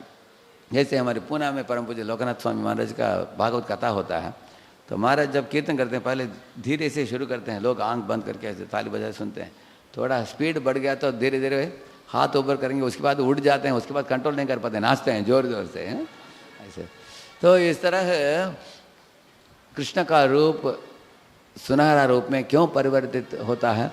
क्योंकि अंदर प्रेम, जैसे शक्कर होता है ना, शक्कर का पाउडर, पिट्टी शक्कर, उसको पानी में डालो, उसको उबालने से क्या होता है, धीरे धीरे वो विस्कासिटी बढ़ता है उसका, उसके बाद वो रॉक कैंडी हो जाता है, कैंडी, रॉक कैंडी। इस तरह प्रेम भी घनिष्ठ होता जाता है, तब बाहर, इसलिए राधा रानी का रूप भी सुनहरा, तब तक कांचन गौरांगी, ऐसे। तो राधा रानी का रूप ऐसा है। इसी तरह कृष्ण का भी रूप ऐसे होता है। लेकिन हमने तो सुना है राधा रानी का सुनहरा, लेकिन कृष्ण तो श्यामल वर्ण है, मेघ श्यामल कोमल वर्णांग, ऐसे बताया गया है। क्यों ऐसे उनका सुनहरा होता है? क्योंकि ऐसे कृष्ण के अंदर एक आश्चर्य उत्पन्न होता है। श्री राधा या प्रणय महिमा की दृशोबानयैवा स्वाद्यो येनाद्भुत मधुरिमा की दृशो वा मदीयः सौख्यं चास्य मदनुभवतः कीदृशं वेत्ति लोभात् तद्भावाढ्य समजनि शची गर्भ सिंधु हरिंदु। ऐसे एक श्लोक है। इसका मतलब इस प्रकार है, श्री राधा या प्रणय महिमा। तो कृष्ण ने राधा जी की भक्तिमय सेवा और उनकी प्रेम से आश्चर्य उनके अंदर पैदा हुआ। उसका कारण क्या है? ये राधा जी इतने महान भक्त हैं, लेकिन लेश मात्र भी गर्व नहीं है। ये बड़ा आश्चर्य था, क्योंकि इस दुनिया में हम थोड़े बड़े हो गए तो गर्व भी चढ़ता है, हेड वेट बढ़ जाता है। लेकिन राधा जी इतने सबसे महान भक्त है, लेकिन लेश मात्र भी गर्व नहीं। इतना ही नहीं, उन्होंने सोचा कि मैं स्वामी हूँ और राधा जी से सेवक है। जैसे भगवान सेव्य भगवान है, लेकिन राधा जी सेवक भगवान है, सेवा करती है। फिर भी उनका आनंद जो है वो 1 करोड़ गुना मेरे से ज़्यादा है। ऐसा कैसा हो सकता है? कोई मैं स्वामी हूँ, मेरे नीचे कोई है, वो मेरे से ज़्यादा आनंद का अनुभव करते हैं। ये भी भगवान को बहुत बड़ा आश्चर्य हुआ भगवान को। हाउ इज शी बीइंग माई सेविका, how is she experiencing 1 crore times more happiness? She is the greatest devotee but the most humble. और एक प्रश्न उठा भगवान के मन में, जैसे she is the purest of the pure but her love is crooked. Crooked क्या है? Crooked love and straight love आपको फर्क बताएंगे। 1-2 भक्त गए वैष्णव वृंदावन में गए यात्रा के लिए, तो एक भक्त खरीदा 2 सोन पापड़ी का बड़ा डब्बा खरीदा उसने। हाँ, दूसरा भक्त ने पूछा, अच्छा 2 खरीद रहे हो क्या, लगता है कि तुम्हारे लिए एक मेरे लिए, करेक्ट है ना? ऐसे पूछा उस, वो बोला अरे तुमको कौन देने वाला है, एक मेरे लिए और एक मामा के लिए, ऐसे बोला उसने। तो घर दोनों रूम में आ गए। 3-4 दिन के बाद यात्रा पूरा हो गया तो दोनों अपने सूटकेस पैकिंग कर रहे थे। इस व्यक्ति ने, दूसरे व्यक्ति ने देखा कि उसके सूटकेस के अंदर एक सोन पापड़ी का बॉक्स था। अरे ये बॉक्स कैसे आया, ये मेरा नहीं है। अपने मित्र को पूछा, हे तुमने बोला था उस दिन तुम्हारे मामा के लिए खरीदा सोन पापड़ी, ये मेरे सूटकेस में कैसे आया? वो बोला मामा कौन है, तुम ही मामा है। ऐसे बोला, तुम्हारे लिए खरीदा था मैं, ऐसे जोक मारा उसने। ये कब हो सकता है, जब हमारे कोई निकट का मित्र है, करेक्ट है ना? अगर उतना निकटता नहीं हो, देखिए आप कोई 2 सोन पापड़ी का बॉक्स खरीदा, आपको वो सोचेगा कि इसको नहीं दूंगा तो बुरा लगेगा, ठीक है दे देता हूँ, देगा। वो बोलेगा कितना, 200 रुपये का, दे देता हूँ, वो भी दे देगा। ये बोलेगा पैसा नहीं चाहिए, बोलेगा वो थोड़ा फोर्स करेगा तो ले लेगा वो।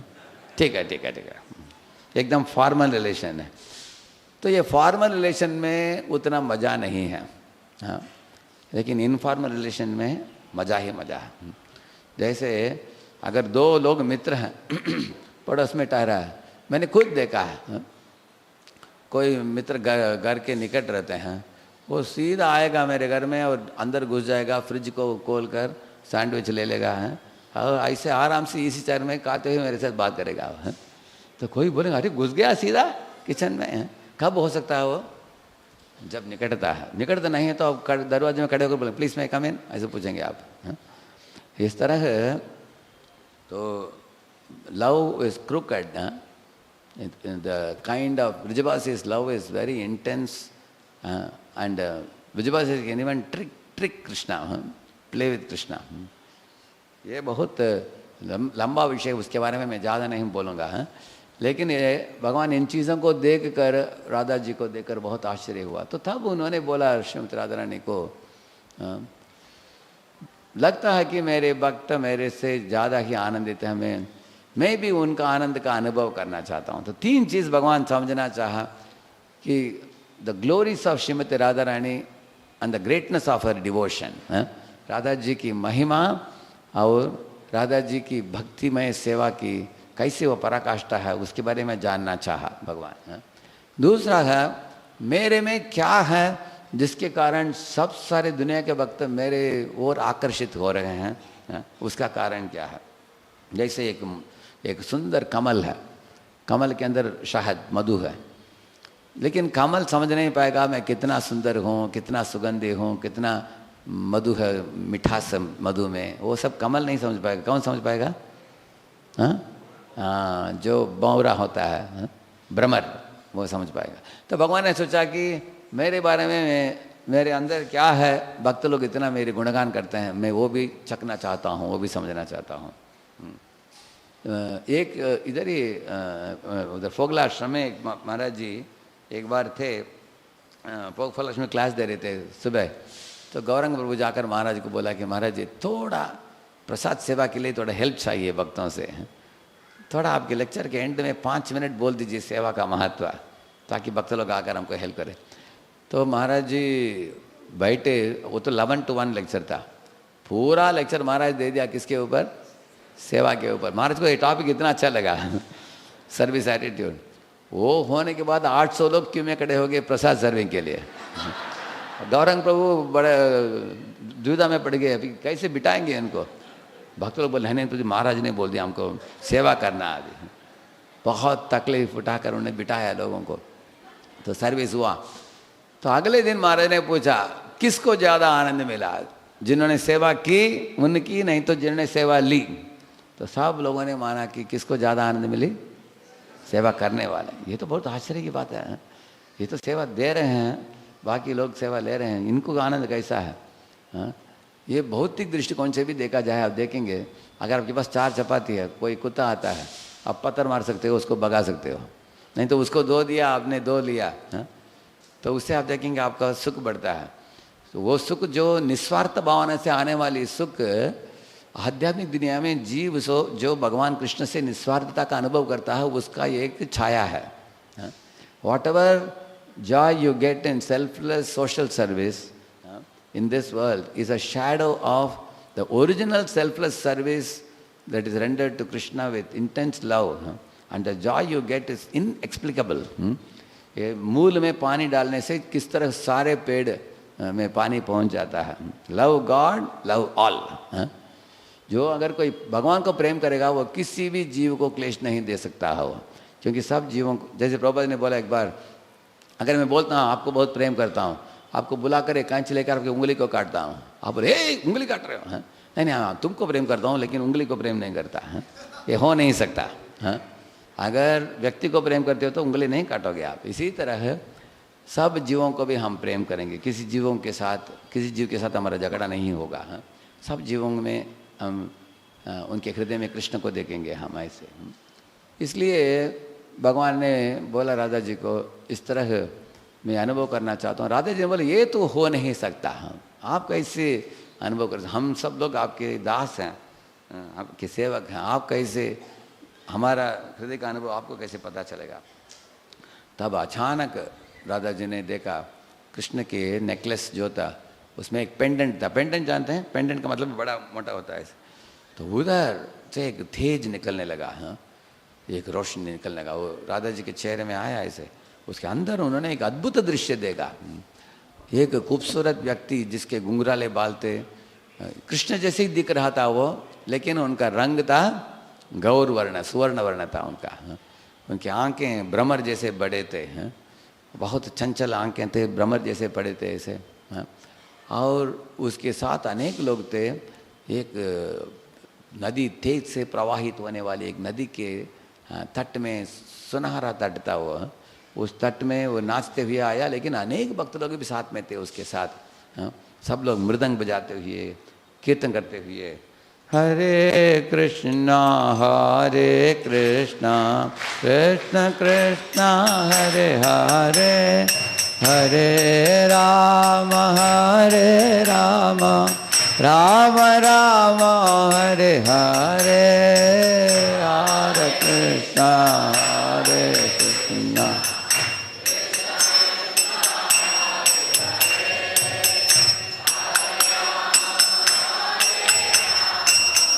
राम राम हरे हरे, बुधिलो अरुण पूरब भागे, द्विजमणि गोराय मणि जागे,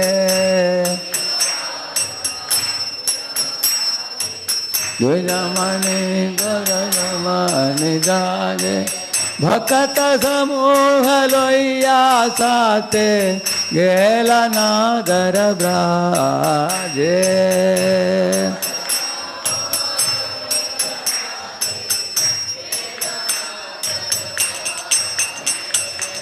तथाई तथाई भजल खोर, अनघन झांझेर रो. तथाई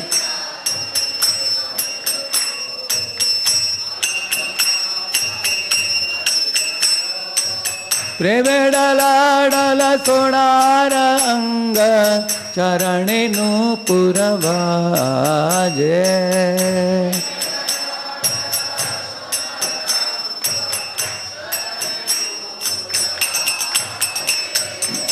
मुकुंद माधव यादव हरि,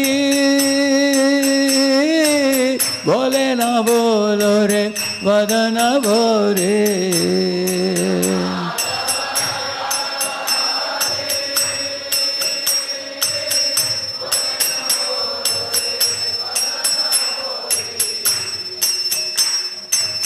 मिटे निदावस गेलो रे राती, दिवस शरीर साजे.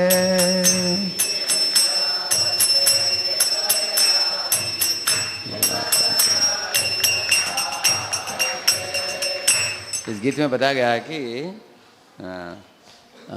उदिलो अरुण पूर्व भागे, पूर्व दिशा में जब सूर्य का उदय होता है उस समय ये सुंदर रूप में श्याम सुंदर बनते हैं, गौर सुंदर. हैं, गौर हरि, वही कृष्ण हैं, इस रूप में आते हैं जो देखने में कृष्ण जैसे ही दिखते हैं, लेकिन वर्ण अलग है उनका. कृष्ण वर्णम त्विषा अकृष्णम.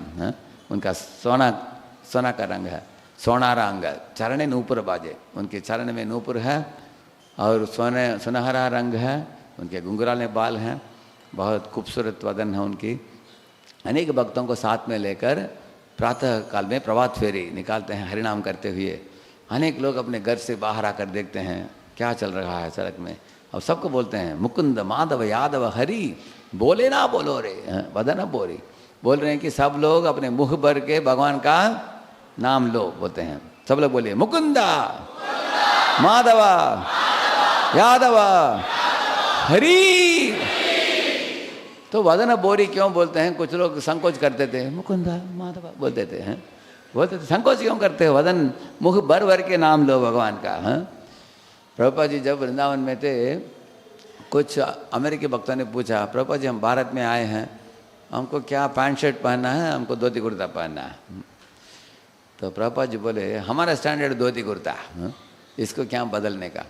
तो इसको समझाने के लिए उन्होंने उदाहरण दिया, वो गटर के निकट कोई लड़का बैठकर मलमूत्र विसर्जन कर रहा था, तो प्रभु जी अपने स्टिक लेकर दिखाया, बोला ये भी व्यक्ति रोज सुबह करता है, स्टैंडर्ड बदलता नहीं, हमको क्या बदलने का है। जिसको शर्म नहीं आता, इसको देखकर लोगों को शर्म आता है, ऐसे मुड़ते हैं लोग। हैं तो गंदे चीज़ करने के लिए लोग शर्म नहीं करते, हम सही चीज़ करने के लिए शर्म क्यों करना। इसलिए बोला मुकुंद माधव यादव हरि, आप लोग जोर से नाम लो। इस तरह महाप्रभु का रूप देखा राधा जी ने, पूछा राधा जी ने ये कौन है? ये तो देखने में आप जैसे दिख रहा है, मैं तो आपको छोड़कर किसी और से आकर्षित होती नहीं है, तो लगता है कि आप ही हो। लेकिन जब आंखों को देखकर उन्होंने सोचा कि लग रहा है कि मैं ही हूँ, तो तब भगवान ने मुस्कुराया। भगवान ने बोला मैं इस रूप में आऊँगा तुम्हारे प्रेम को लेकर, I will take on your mahabhava and appear as Lord Chaitanya Mahaprabhu. इसलिए आप देखेंगे चैतन्य महाप्रभु बीच में खड़े हैं, इनके लेफ्ट साइड में कौन है? गदाधर पंडित। तो गदाधर पंडित is Radha Rani who has given the Mahabhav to Krishna. We should not think that Radha Rani is, without Mahabhav. ऐसा नहीं सोचना चाहिए हमको, वो महाभाव दे दिया कृष्ण को भी क्या करेगी वो, ऐसा नहीं है। एक्चुअली ये देने से उनमें कुछ ये घटता नहीं। जैसे अगर आप प्रचार करके किसी भक्त को लाइन में लाया भक्ति में, ऐसा नहीं कि आपका भक्ति घट गया, आपका भक्ति तो वर्धन ही होता है। लेकिन राधा जी क्यों साथ में हैं? कभी कभी एक कंपनी एक मशीन बेचता है दूर प्रदेश में, वो मशीन के साथ साथ एक व्यक्ति को भी बेचता है कि मशीन चलाते समय कुछ तकलीफ हो तो इसको पूछो। इस तरह राधा जी ने महाभाव दिया है, लेकिन उन्हें सोचा कि कृष्ण के साथ रहूं, उनको इसके संबंध में कुछ पूछताछ करना तो मैं रहूँगा साथ में। वो भी साथ में रहती है, वो भी। इस साइड में राधा जी है, इस साइड में आदि गुरु हैं नित्यानंद प्रभु, बलराम आदि गुरु के रूप में। उनके निकट जो खड़े हैं अद्वैताचार्य प्रभु, एक पंचरात्रिक गुरु हैं। ये कैसे इस दुनिया में आने के लिए भगवान के एक कारण है, एक्सटर्नल रीज़न, जो अद्वैताचार्य प्रभु ने शालिग्राम शिला को तुलसी और गंगा जल देकर स्वागत किया भगवान को।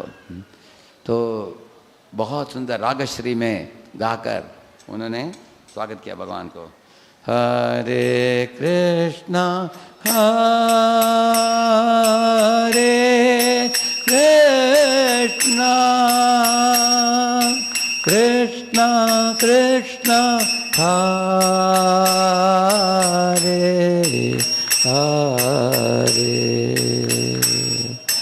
हरे राम हरे राम राम राम हरे हरे। Everybody together. Hare Krishna Hare Krishna Krishna Krishna Hare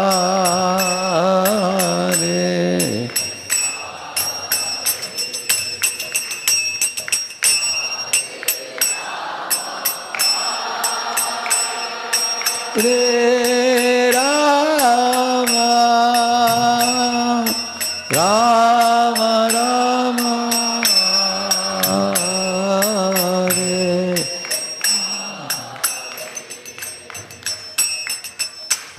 कि इनकी पुकार इतना शुद्ध था, इनका नाम जो ले रहे थे अद्वैताचार्य प्रभु, वो नाम ब्रह्मांड को भी छेद कर ब्रह्म ज्योति को भी पार करके गोलोक धाम में पहुंच गया कृष्ण के कान में। कृष्ण ने सोच लिया कि इतना प्रेम से पुकार आ रहा है, मना नहीं कर पाएंगे, हमको अवतरित होना ही पड़ेगा। इस तरह सोचकर भगवान इस स्थान में जिधर हम लोग बैठे हैं वो अवतरित हुए। जैसे श्याम सुंदर बनकर आए, गौर सुंदर, गौर हरि ऐसे नाम से पुकारे जाते हैं। तो जब अवतरित होते हैं इधर यशोदानंद, वो ही आते हैं जगन्नाथ मिश्र और सची माता के रूप में। जब एक नीम के पेड़ है इधर, आपने देखा, उसके नीचे अवतरित होते हैं भगवान। तो उनका नाम क्यों नीम रखा गया? क्योंकि नीम के पेड़ के नीचे उनका जन्म होने के कारण निमाई नाम से माँ ने पुकारा, सची माता ने। लेकिन बाकी स्त्रियों ने बोला ये निमाई नाम अच्छा है, कारण क्या है? उसके पहले उनके घर में अनेक बच्चियां पैदा हुई, सम 6-7 बच्चियां पैदा हुई और एक एक करके वो मर गई थी। तो नवद्वीपवासी स्त्रियों ने सोचा कि इनका नाम निमाय देंगे तो यमराज इनको उठाएगा नहीं, क्योंकि नीम कोई खाना नहीं चाहता है, इसलिए निमाय रखो ऐसे हैं। ऐसे वो भी बोला। और इधर के स्त्रियां जो भगवान के भक्त थी, उन्होंने उनका नाम गौर हरि भी दिया। क्यों? क्योंकि जब वो बच्चा रोता था, हरि का नाम लेते थे, तुरंत वो खुश होकर उनका रोना रुक जाता था, इसलिए उसका नाम दिया गौर हरि। और हरि जैसे ही खूबसूरत है इसलिए, लेकिन गौरंग वर्ण है इसलिए उनका नाम है गौर हरि ऐसे। तो उनके पिताजी जगन्नाथ मिश्र जी हैं, उन्होंने उनको बुलाया, गौरांग बुलाया ऐसे हैं। तो इस तरह अलग अलग नाम से पुकारे जाते हैं। हमें समझना चाहिए कि जब भगवान इस तरह अवतरित होते हैं इस दुनिया में, वो दोनों करते हैं। जैसे मैंने आपको पहले बताया, अलौकिक लीलाएं भी करते हैं और लौकिक लीलाएं भी करते हैं। लेकिन निमाय पंडित, उनको निमाय पंडित बोलते हैं। कारण क्या है? बचपन में उन्होंने अनेक शरारतियाँ की। मैं सोचा कि उसके बारे में ज़्यादा मैं वर्णन नहीं करूँगा, क्योंकि महाराज जी उसके बारे में वर्णन करेंगे अपने प्रवचन में, उनके बचपन की लीला, युवावस्था की लीला। तो उनके युवावस्था में एक खास भूमिका उन्होंने निभाया। उनको लोग बोलते थे तार्किक शिरोमणि, तर्क वितर्क करना, न्याय शास्त्र के ऊपर आधारित। आपको आश्चर्य होगा कि अगर इस दुनिया में आकर भक्ति का अनुभव करना चाहते हैं तो भक्ति क्यों नहीं किया, तर्क वितर्क क्यों किया? इतना तर्क करते थे, भक्त लोग मोहित हो जाते थे। भक्त लोग दूर से देखते थे कि तो हमारे कृष्ण जैसे ही दिखते हैं, बहुत आकर्षण होता था। लेकिन निकट आते तो न्याय शास्त्र से कुछ बताते थे, भक्त लोग भाग जाते थे। भक्त लोगों के अंदर एक टसल होता था, निकट आए तो ये सुनना पड़ता है, लेकिन निकट आ भी नहीं पाते थे वो। लेकिन उनकी गुणगान करते थे। निमाय पंडित अगर एक भक्त बन जाएगा तो कितना अच्छा होता है, सारे दुनिया को उद्धार कर देगा वो ऐसे। तो एक दिन निमाय पंडित इस तरह गंगा के तट में चलते समय दूर से मुकुंद आ रहा था। मुकुंद इत्यादि ये सब लोग वैष्णव पार्टी में थे। वो देखते ही मुड़कर भागने लगा दूसरी दिशा में। तब निमाय पंडित ने पुकारा, हे मुकुंदा क्यों भाग रहे हो? वो बोला ही नहीं, भाग गया। बाकी अपने छात्रों को पूछा उन्होंने, क्यों भाग रहा है? वो बोले कि शायद घर में कुछ भूल गया होगा, लेने के लिए गया होगा। वो बोले नहीं नहीं, ये वैष्णव लोग कभी प्रजल्प नहीं चाहते, इसलिए उसको मालूम है कि मैं कुछ प्रजल्प करूँगा, डर के मारे वो भाग गया। और जोर से उन्होंने पुकारा, हे मुकुंदा एक दिन आएगा जब मैं ऐसे भक्ति करूँगा शिव जी ब्रह्मा जी भी मेरे पाँव पकड़ेंगे, ऐसे बोला उन्होंने। तो सही ही बोला उन्होंने, क्योंकि हरिदास ठाकुर ब्रह्मा जी हैं, अद्वैताचार्य, सब लोग इनके पाँव पकड़ना चाहा बाद में, ऐसे महान भक्त बने। तो उस समय गदाधर पंडित और निमाई दोनों मित्र थे। तो गदाधर पंडित को निमाई बोलते थे, ये गदाधर पंडित तुम शुरुआत से स्वाभाविक रूप से तुम भक्त है, कृष्ण के भक्त है, लेकिन मैं शुरुआत से मैं तर्क वितर्क किया हूँ, मेरे में लेश मात्र भी भक्ति नहीं है तुम जैसे। ऐसे उनकी गुणगान करते थे ऐसे। तो इधर के नवद्वीप के लोग जैसे श्रीवास, श्री राम, श्रीनिधि, श्रीपति, ये 4 भाई जो थे, ये महान भक्त थे हैं। तो वो भी इधर उनका निवास स्थान है, निकट ही आप देखेंगे। श्रीवास ठाकुर का अद्वैत भवन भी है, श्रीवास ठाकुर का भी घर है। वैष्णव लोगों का एक झुंड था इधर। और वो जैसे मैंने पहले बताया आपको, वो लोग साथ में आकर अद्वैताचार्य प्रभु के नेतृत्व में वो लोग भागवत पढ़ते थे, श्रवण करते थे, बहुत आनंदित होकर रहते थे वो आपस में। और कीर्तन करना, नाचना, गाना, अपने आपस में भक्त लोग भक्ति में तृप्त थे। लेकिन उनको लगा कि हम दुनिया के लोगों को समझा नहीं पा रहे हैं, भक्ति में कितना मिठास है, कोई समझ नहीं पा रहा है, सब अपने अपने कुकर्मों में लगे हुए हैं। तब आकर वो लोग शिकायत करते थे अद्वैताचार्य प्रभु को। तो बाकी लोग जो थे वो लोग बोलते थे इनको, इतना जोर से कीर्तन मत करो, क्योंकि अभी चतुर्मास में विष्णु लेटे हैं, तुम्हारे आवाज़ सुनकर वो आंख खोलेंगे तो प्रलय काल आ जाएगा, इसलिए उनको डिस्टर्ब मत करो, ऐसे बोलते थे। और भक्त लोग सोचा कि अगर कोई सुनेगा नहीं तो हम अपने आप हम अभ्यास करेंगे भक्ति का।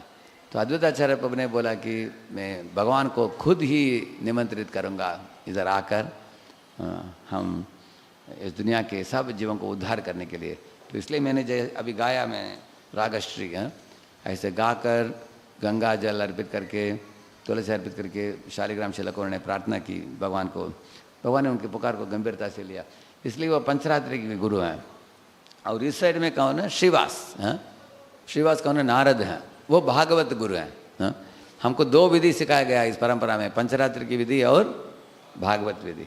भागवत विधि है श्रवणम कीर्तनम, श्रवणम कीर्तनम स्मरणम वचनम इत्यादि। तो भागवत विधि का मतलब है भागवत पढ़कर, नाम जप कर हमारे हृदय में भगवत प्रेम को जगाना, ये भागवत विधि है। और पंचरात्रि की विधि सिखाता है कैसे सावधानी से श्री विग्रह की पूजा करना। देखिए, अगर शिव जी की पूजा करते समय जैसे हम भगवान को भोग चढ़ाना हो, सब अलग अलग भगवान को, राधा जी को, गुरु को सीट देते हैं, करेक्ट ना? उसमें बिठाने के लिए पहले बाकी लोगों को बुलाकर लास्ट में कृष्ण को बुलाना चाहिए। और भोग देने के बाद कृष्ण को पहले ये पुनराचमनियम करके उनको पहले जाने के लिए वो करना चाहिए। उसके बाद जब मुंह से मुरली को निकालते हैं, प्रसाद होने के बाद उनको मुरली वापस दे देना चाहिए। अगर दिए बिना आपने आल्टर खोल दिया, भगवान के ऐसे हाथ रखे हैं लेकिन मुरली नहीं है, तो सेवा अपराध हो जाएगा वो, करेक्ट है ना? इसलिए पंचरात्रि विधि सिखाता है आपको how not to forget Krishna. Bhagavat vidhi is teaching how to remember Krishna. सतव्यम सततम विष्णु विस्मर्तव्यम न जातुचित सर्वे विधि निषेधास्युर्यति और किंकरा। तो इसलिए दोनों इंपॉर्टेंट है, भागवत विधि भी इंपॉर्टेंट है, पंचरात्रि विधि इंपॉर्टेंट है। एक बार बस पार्टी में कुछ भक्तों के बीच में झगड़ा हुआ, तो भक्त लोग आकर प्रभुपाद जी को बोला कि प्रभुपाद जी, इस बार बस पार्टी में हमारा थोड़ा मनमुटाव हो गया। प्रभु ने बोला 2-3 महीने ठहरो और श्री विग्रह की पूजा करो। तो उन्होंने पूछा, प्रभु संबंध क्या है? प्रभु जी बोले, संबंध समझ जाओगे, क्योंकि श्री विग्रह के ध्यान पूर्वक, punctually, attentively, with a clean behaviour, clean consciousness करोगे तो you will become more sober, you become more sober, grave and well behaved.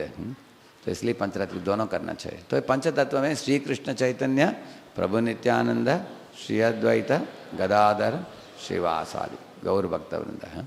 इसलिए हम ये 5 नाम लेते हैं, क्योंकि अपराध छूट जाएगा इनके नाम लेने से। उसके बाद हम हरे कृष्ण कृष्ण कृष्ण हरे हरे, हरे राम राम राम हरे नाम लेते हैं उसके बाद। क्योंकि हम सीधा नाम लेते हैं, जैसे वैकारी, मध्यमा, पश्यंती, परा, 4 स्तर के नाम हैं। उदाहरण के लिए अभी वैकारी का मतलब हम मुंह से उच्चारण करते हैं लेकिन मन भागता है इधर उधर, मुख से नाम आ जाता है।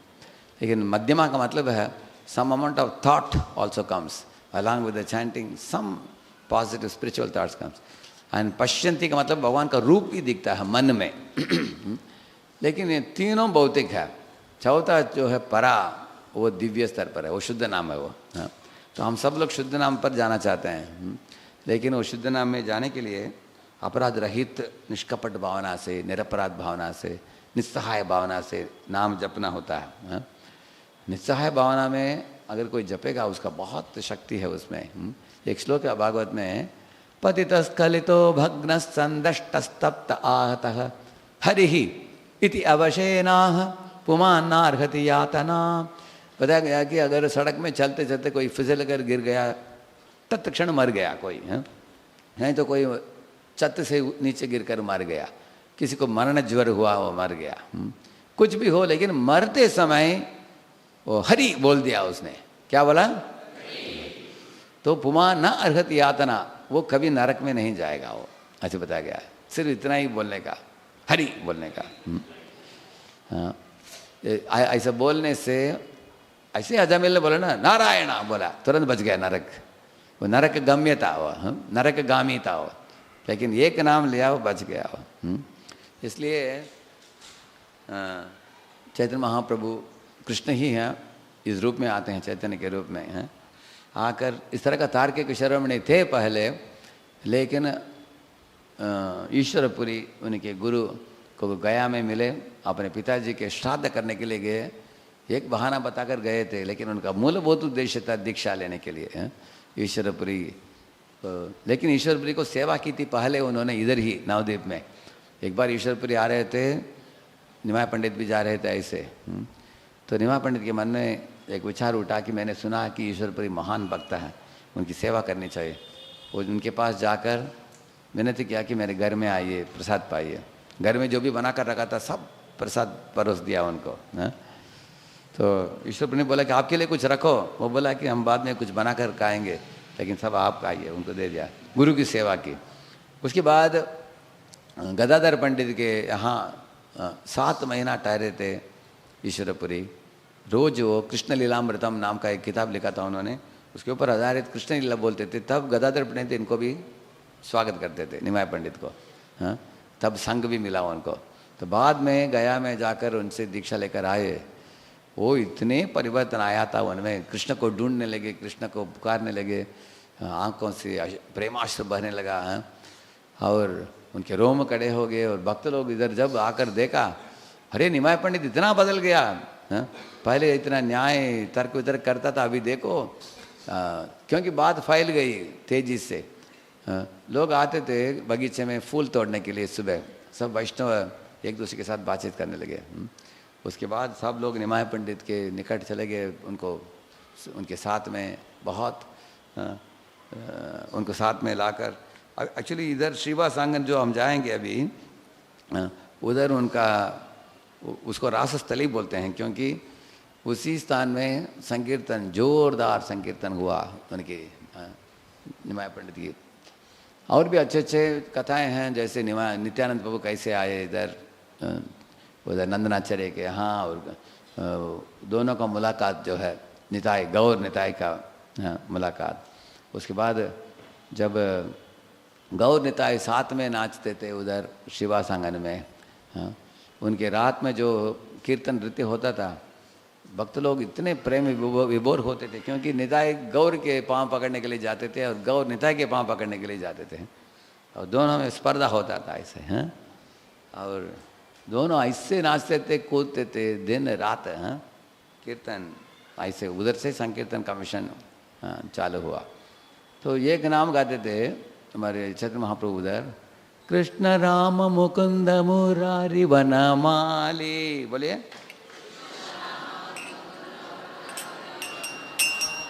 कृष्ण राम मुकुंद मुरारी वनमाली, कृष्ण राम मुकुंद मुरारी वनमाली, मुरारी वनमाली।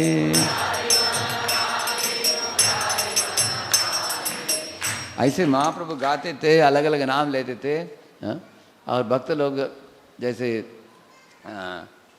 श्रीवास गदाधर पंडित, और वो लोग भागवत से भी वो लोग गाते थे श्लोक। और श्लोक का वर्णन करते थे, महाप्रभु सुनते थे, सुनने के बाद प्रेम विभोर होकर वापस नाचते थे, गाते थे। इस तरह कीर्तन, कथा, भगवत चिंतन, भगवत प्रेम ये सब चल रहा था अंदर ही अंदर। उसके बाद एक दिन महाप्रभु ने बोला कि इसको हम बाहर, इस प्रेम के बाढ़ को हम बाहर लेकर जाएंगे। उसके बाद पंचतत्व गाकर नाचकर सारे भारत में फैलाया है उन्होंने। महाप्रभु उसके बाद संन्यास लेते हैं, जगन्नाथपुरी जाते हैं, दक्षिण भारत में प्रसाद के लिए जाते हैं। उसके बाद वृंदावन की यात्रा, उसके बाद प्रयागराज में जैसे गोस्वामियों को तैयार करके उन्होंने फैलाया इस कृष्ण भावनामृत को। तो ये एक श्लोक है जिसमें बताया है कि चैतन्य महाप्रभु बताते हैं कि भविष्य में कृष्ण भावनामृत सारे दुनिया में फैल जाएगा। पृथ्वी तया चयदि नगरादि ग्राम सर्वत्र प्रचार होइब मोर नाम, ऐसे एक भविष्यवाणी करते हैं और बोलते हैं कि मेरा एक सेनापति भक्त आएगा जो वो नाम का खड्ग लेकर आएगा वो। और अगर कोई दूर देश चला जाता है, कोई नास्तिक नाम नहीं लेता, तो ये अपने देश छोड़कर परदेश में जाकर नाम का वितरण करेगा। ऐसे एक श्लोक बोलते हैं। और वो कौन है सेनापति भक्त? प्रभुपाद की। तो ये चैतन्य महाप्रभु का भविष्यवाणी है प्रभुपाद जी के बारे में। तो कभी भी आप शास्त्र में पढ़ते हो कि दक्षिण भारत में भी आलवार लोगों ने बोला कि भविष्य में सारे दुनिया के लोग हरि भक्ति में जुड़ेंगे। पद्म पुराण में भी एक श्लोक है, सब नदियाँ जाती है भागीरथी को लेकर, भागीरथी का मतलब गंगा, उनको लेकर जाती है कि हे कृष्ण, हमने सुना कि आप इस दुनिया को छोड़कर अपने स्वधाम लौटने वाले हो। हम लोग गिड़गिड़ा रहे हैं क्योंकि कलयुग का जमाना चालू होने वाला है। आप द्वापर युग पूरा होने के बाद आप तो चले जाओगे और पापी लोग आकर हमारे अंदर इतने काले काले पापों को डाल देंगे, नहा कर गंदे चीज़ डालकर चले जाएंगे। हम पापों से पीड़ित हो जाएंगे, व्याधिग्रस्त हो जाएंगे हम। तो हमारे लिए उद्धार का क्या मार्ग है?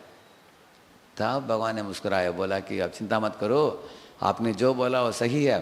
कलयुग के जीव बहुत पतित है, पापी हैं, उनके पाप तो देंगे तुमको, लेकिन एक खुश खबरी है तुम्हारे लिए। सारे दुनिया में हरि नाम का जप करने वाले, कीर्तन करने वाले, भक्ति मार्ग में जुड़ने वाले भक्तों का संख्या बढ़ जाएगा कलयुग में। और वो भक्त आकर जब नदियों में नहाएंगे, वो जो भी पाप का बोझ डालकर गए हैं उसको कैंसिल कर देंगे उसको। ऐसे जैसे आपने देखा होगा, एक सिलेंडर नीचे रखकर एक ट्यूब लेकर सुबह घूमता है ना कि व्यक्ति, वो दवाई डालता है, सब मच्छर उड़ जाएंगे उधर से। मालूम है कि बुड़ेंगे नहीं तो मरेंगे, है ना। ऐसे इस तरह डिसइंफेक्टेंट बोलते हैं उसको। इस तरह भगवान ने बोला कि भक्त लोग आकर जब नहाते हैं तब पाप मिट जाता है तुम्हारे, चिंता मत करो, ऐसे बोले भगवान। तो ये जो भगवान ने भी भविष्यवाणी की है पद्म पुराण में, अनेक भविष्यवाणी है ऐसे। तो इसको सारे दुनिया में लेके जाने वाले प्रभुपाद जी एक आदर्श, एक अनुयायी बने चैतन्य महाप्रभु के गुरु परंपरा में। ये जो मंदिर में हम लोग बैठे हैं, इसको बनाया श्री भक्ति विनोद ठाकुर ने। उन्होंने 1893 में चालू की, 1906 में पूरा की। उनका मिशन क्या था, अनेक गृहस्थों के पास जाकर 1 रुपया लेते थे। कुछ लोग बोलते थे 10 रुपया क्यों नहीं लेते, वो बोलते नहीं, सबसे ज़्यादा लोगों को मौका देना चाहता हूँ भगवान की सेवा में जुड़ने के लिए, इसलिए 1-1 रुपये लेते थे सबसे। ऐसे लेकर कलेक्ट करके बनाया। और एक चरणदास बाबा जी भी एक हैं जिन्होंने भी इस मंदिर को बनाने में सहयोग दी, उनका भी एक समाधि है इधर। और भक्ति विनोद ठाकुर जो हैं वो पूजा करते थे गौर गदाधर की। गौर गदाधर, क्योंकि गौर गदाधर कौन है? राधा कृष्ण ही है, करेक्ट है ना, इसलिए उनका डेटी देखते हैं आप गौर गदाधर का। और गौर गदाधर के साथ इनका संबंध भी है। नमो, हम बोलते हैं ना, नमो भक्ति विनोदाय साक्षात सच्चिदानंद नामिने, गौर शक्ति। और गौर शक्ति होने के कारण गौर गदाधर की पूजा की उन्होंने। और भक्ति विनोद ठाकुर ने ये स्थान को भी लोकेट किया है। उन्होंने पहचाना कि यही स्थान है जिधर निमाई का जन्म स्थान है, इसको स्पॉट करना। और उसको कंफर्म किसने किया? जगन्नाथ दास बाबा जी ने भी कंफर्म किया उसको। उसके बाद उन्होंने बनाया।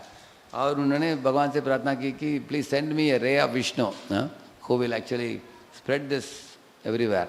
तब बक्सानंद ठाकुर का जन्म हुई। तो उसके बाद बक्सानंद ठाकुर गौर कृष्णदास बाबा जी से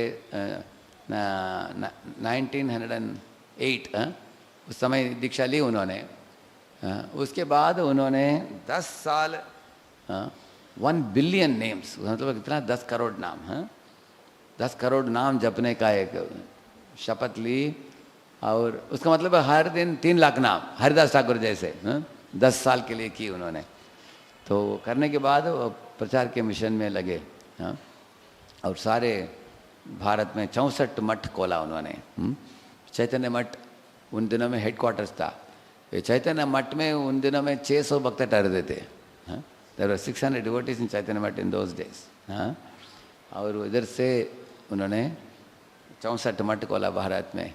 और उनके प्रिय शिष्य इस डिवाइन ग्रेस ऐसी भक्ति वेदांत स्वामी प्रभुपाद, वो इसको महाप्रभु की भविष्यवाणी को भी सत्य किया, सारे दुनिया में लेकर गए, कोने कोने में बड़े मात्रा में। तो हमारी एक एक आचार्य क्या करके दिखाया है वो लोगों ने। तो हम लोग बड़े भाग्यशाली हैं। हम ऐसे समय में हम लोगों का जन्म हुआ है जिधर महाप्रभु आकर गए हैं, और भक्तिविनोद ठाकुर, उसके बाद बक्सानंद ठाकुर, प्रभुपाद, सब तैयारी। हम जब सिर्फ आकर जैसे प्रसाद का प्लेट रेडी है, बैठ कर खाने का बस, सब एकदम तैयार करके दिया हम लोगों को। हमको क्या है, प्रैक्टिस करना है, सिखाना है दूसरों को, सब रेडीमेड करके दिया। मैंने सोचा अगर हम 1965 में आते, पता नहीं हम ज्वाइन करते कि नहीं, क्योंकि वो शुरुआत का दिन था। लेकिन हम लोग ऐसे समय में आए हैं जब इस्कॉन बहुत सक्सेसफुल है सारे दुनिया में। तो ये स्थान जो है, जो मायापुर धाम, ये अंतरद्वीप में आता है। और अंतरद्वीप जो नवद्वीप, 9 पंखुड़ियाँ जो है कमल के, उसके बीच वाला स्थान है। ये अंतरद्वीप है। ये सबके मर्म स्थान है। भगवान के औदर्य लीला इधर होते हैं। चैत्र महाप्रभु के दिव्य अवतरण इधर हुआ है, सबसे पवित्र स्थान है। हम यात्रा में जब आते हैं, ये एक बड़े तपस्या क्या हमारे लिए, आने वाली 1 हफ्ते के लिए हम प्रजल्प को छोड़कर कृष्ण कथा ही बोलना चाहिए। हमें क्या करना चाहिए, हमें देखते रहना चाहिए कि मुंह से क्या निकल रहा है। एक नोटबुक रख सकते हैं। अभी 11 बजे कुछ और निकल गया तो नोट करना चाहिए, 11 बजे प्रजल्प हुआ। शाम को दोपहर को 2 बजे कुछ प्रजल्प कर गया तो नोट करना चाहिए। तो प्रजल्प को परिवर्तित करके कृष्ण के बारे में बोलना चाहिए। एक चीज़ करना चाहिए। दूसरा चीज़ है, किसी भी चीज़ में, किसी भी भक्तों में हम दोषारोपण नहीं करना चाहिए। ये ठीक नहीं है, वो ठीक नहीं है, ये टोटो वाला ने ऐसे किया, कुछ नहीं बोलने का। अच्छा है तो बोलिए, अच्छा नहीं, अनुभव नहीं हुआ तो चुप रखिए, उसको बोलिए मत। दोषारोपण नहीं करना। और भक्तों का संग लेना। जैसे इधर अनेक भक्त आए हैं यात्रा में, प्रसाद के बाद आप मिल सकते हैं। किसी भक्त से आपको प्रेरणा मिल रहा है तो उनको मिलकर बातचीत कर सकते हैं। अनेक सीनियर माता जी से मिल सकते हैं, अनेक सीनियर प्रभु जी से आप लोग मिल सकते हैं। हर एक दिन 1 नहीं तो 2 नहीं तो 3 भक्तों को मिलिए, कुछ प्रश्न रेडी रखिए, पूछिए, कुछ सीख लीजिए, नोट कर लीजिए उनसे। जो सीखा तो आपको 1 हफ्ते में आपको बहुत आसानी से 15-20 दिन चीज़ें मिल जाएंगी आपको सीखने के लिए। इस तरह हम सीखने के मूड में आए हैं, उनसे प्रेरणा लेने के लिए। मैं जब जगन्नाथपुरी यात्रा हम गए थे, उन दिनों में द्वारकाधीश 1993 में, मुझे उनके बारे में ज़्यादा मालूमात नहीं था शुरुआत के दिनों में। वो खुद बुलाकर कुछ लीला बताया मुझे। इनका जाडू ठाकुर का, कालिदास का एक लीला बताया, बहुत अच्छा लगा हमको। तो इस तरह अनेक भक्त हैं, अगर आप उनसे जुड़कर संग लेंगे तो बड़ा लाभ होगा हमको। We can take inspiration from devotees, we can avoid prajalpa, we can chant more, we can read more in the dham. We are in a spiritually high altitude zone, which is a very high spiritual potential. जैसे high tension wire देखा आपने, अगर कोई high tension wire के नीचे बैठकर रोज एक लड़का पढ़ता था, उसका पूरा बाल निकल गया उसका। क्योंकि वो हाई टेंशन वायर का इफेक्ट उसको 6 महीने के बाद पता चला, उसका दिखता नहीं है लेकिन इफेक्ट पड़ता है। इस तरह धाम जो होता है हमारे सब गंदगी को मिटा देता है, निकाल देगा। और नाम जब भी बहुत आसानी से होता है, हमको भी बड़ा आश्चर्य होगा कि अरे 16 माला आज इतना आसानी से हो गया। Cut cut cut cut cut गाड़ी चलता है। हाँ? कुछ कुछ लोग 32 भी कर लेते हैं, पता नहीं, आपको पता नहीं है, लेकिन इधर आपको सपोर्ट मिल रहा है आपको। हाँ? ये धाम का सपोर्ट है। तो इसलिए हम लोग भक्तों से आदान प्रदान कर सकते हैं और धाम का लाभ उठा सकते हैं। श्री चैतन्य प्रभु मेरे से भी बहुत बढ़िया बता सकते हैं लीलाओं के बारे में। अगर प्रभु जी बोलते तो निमाय की बाल लीला और युवा लीला सब बोलते थे, लेकिन उनकी नम्रता है कि मुझे बिठा दिया इधर। प्रभु जी बड़े पंडित हैं, प्रभु जी खुद।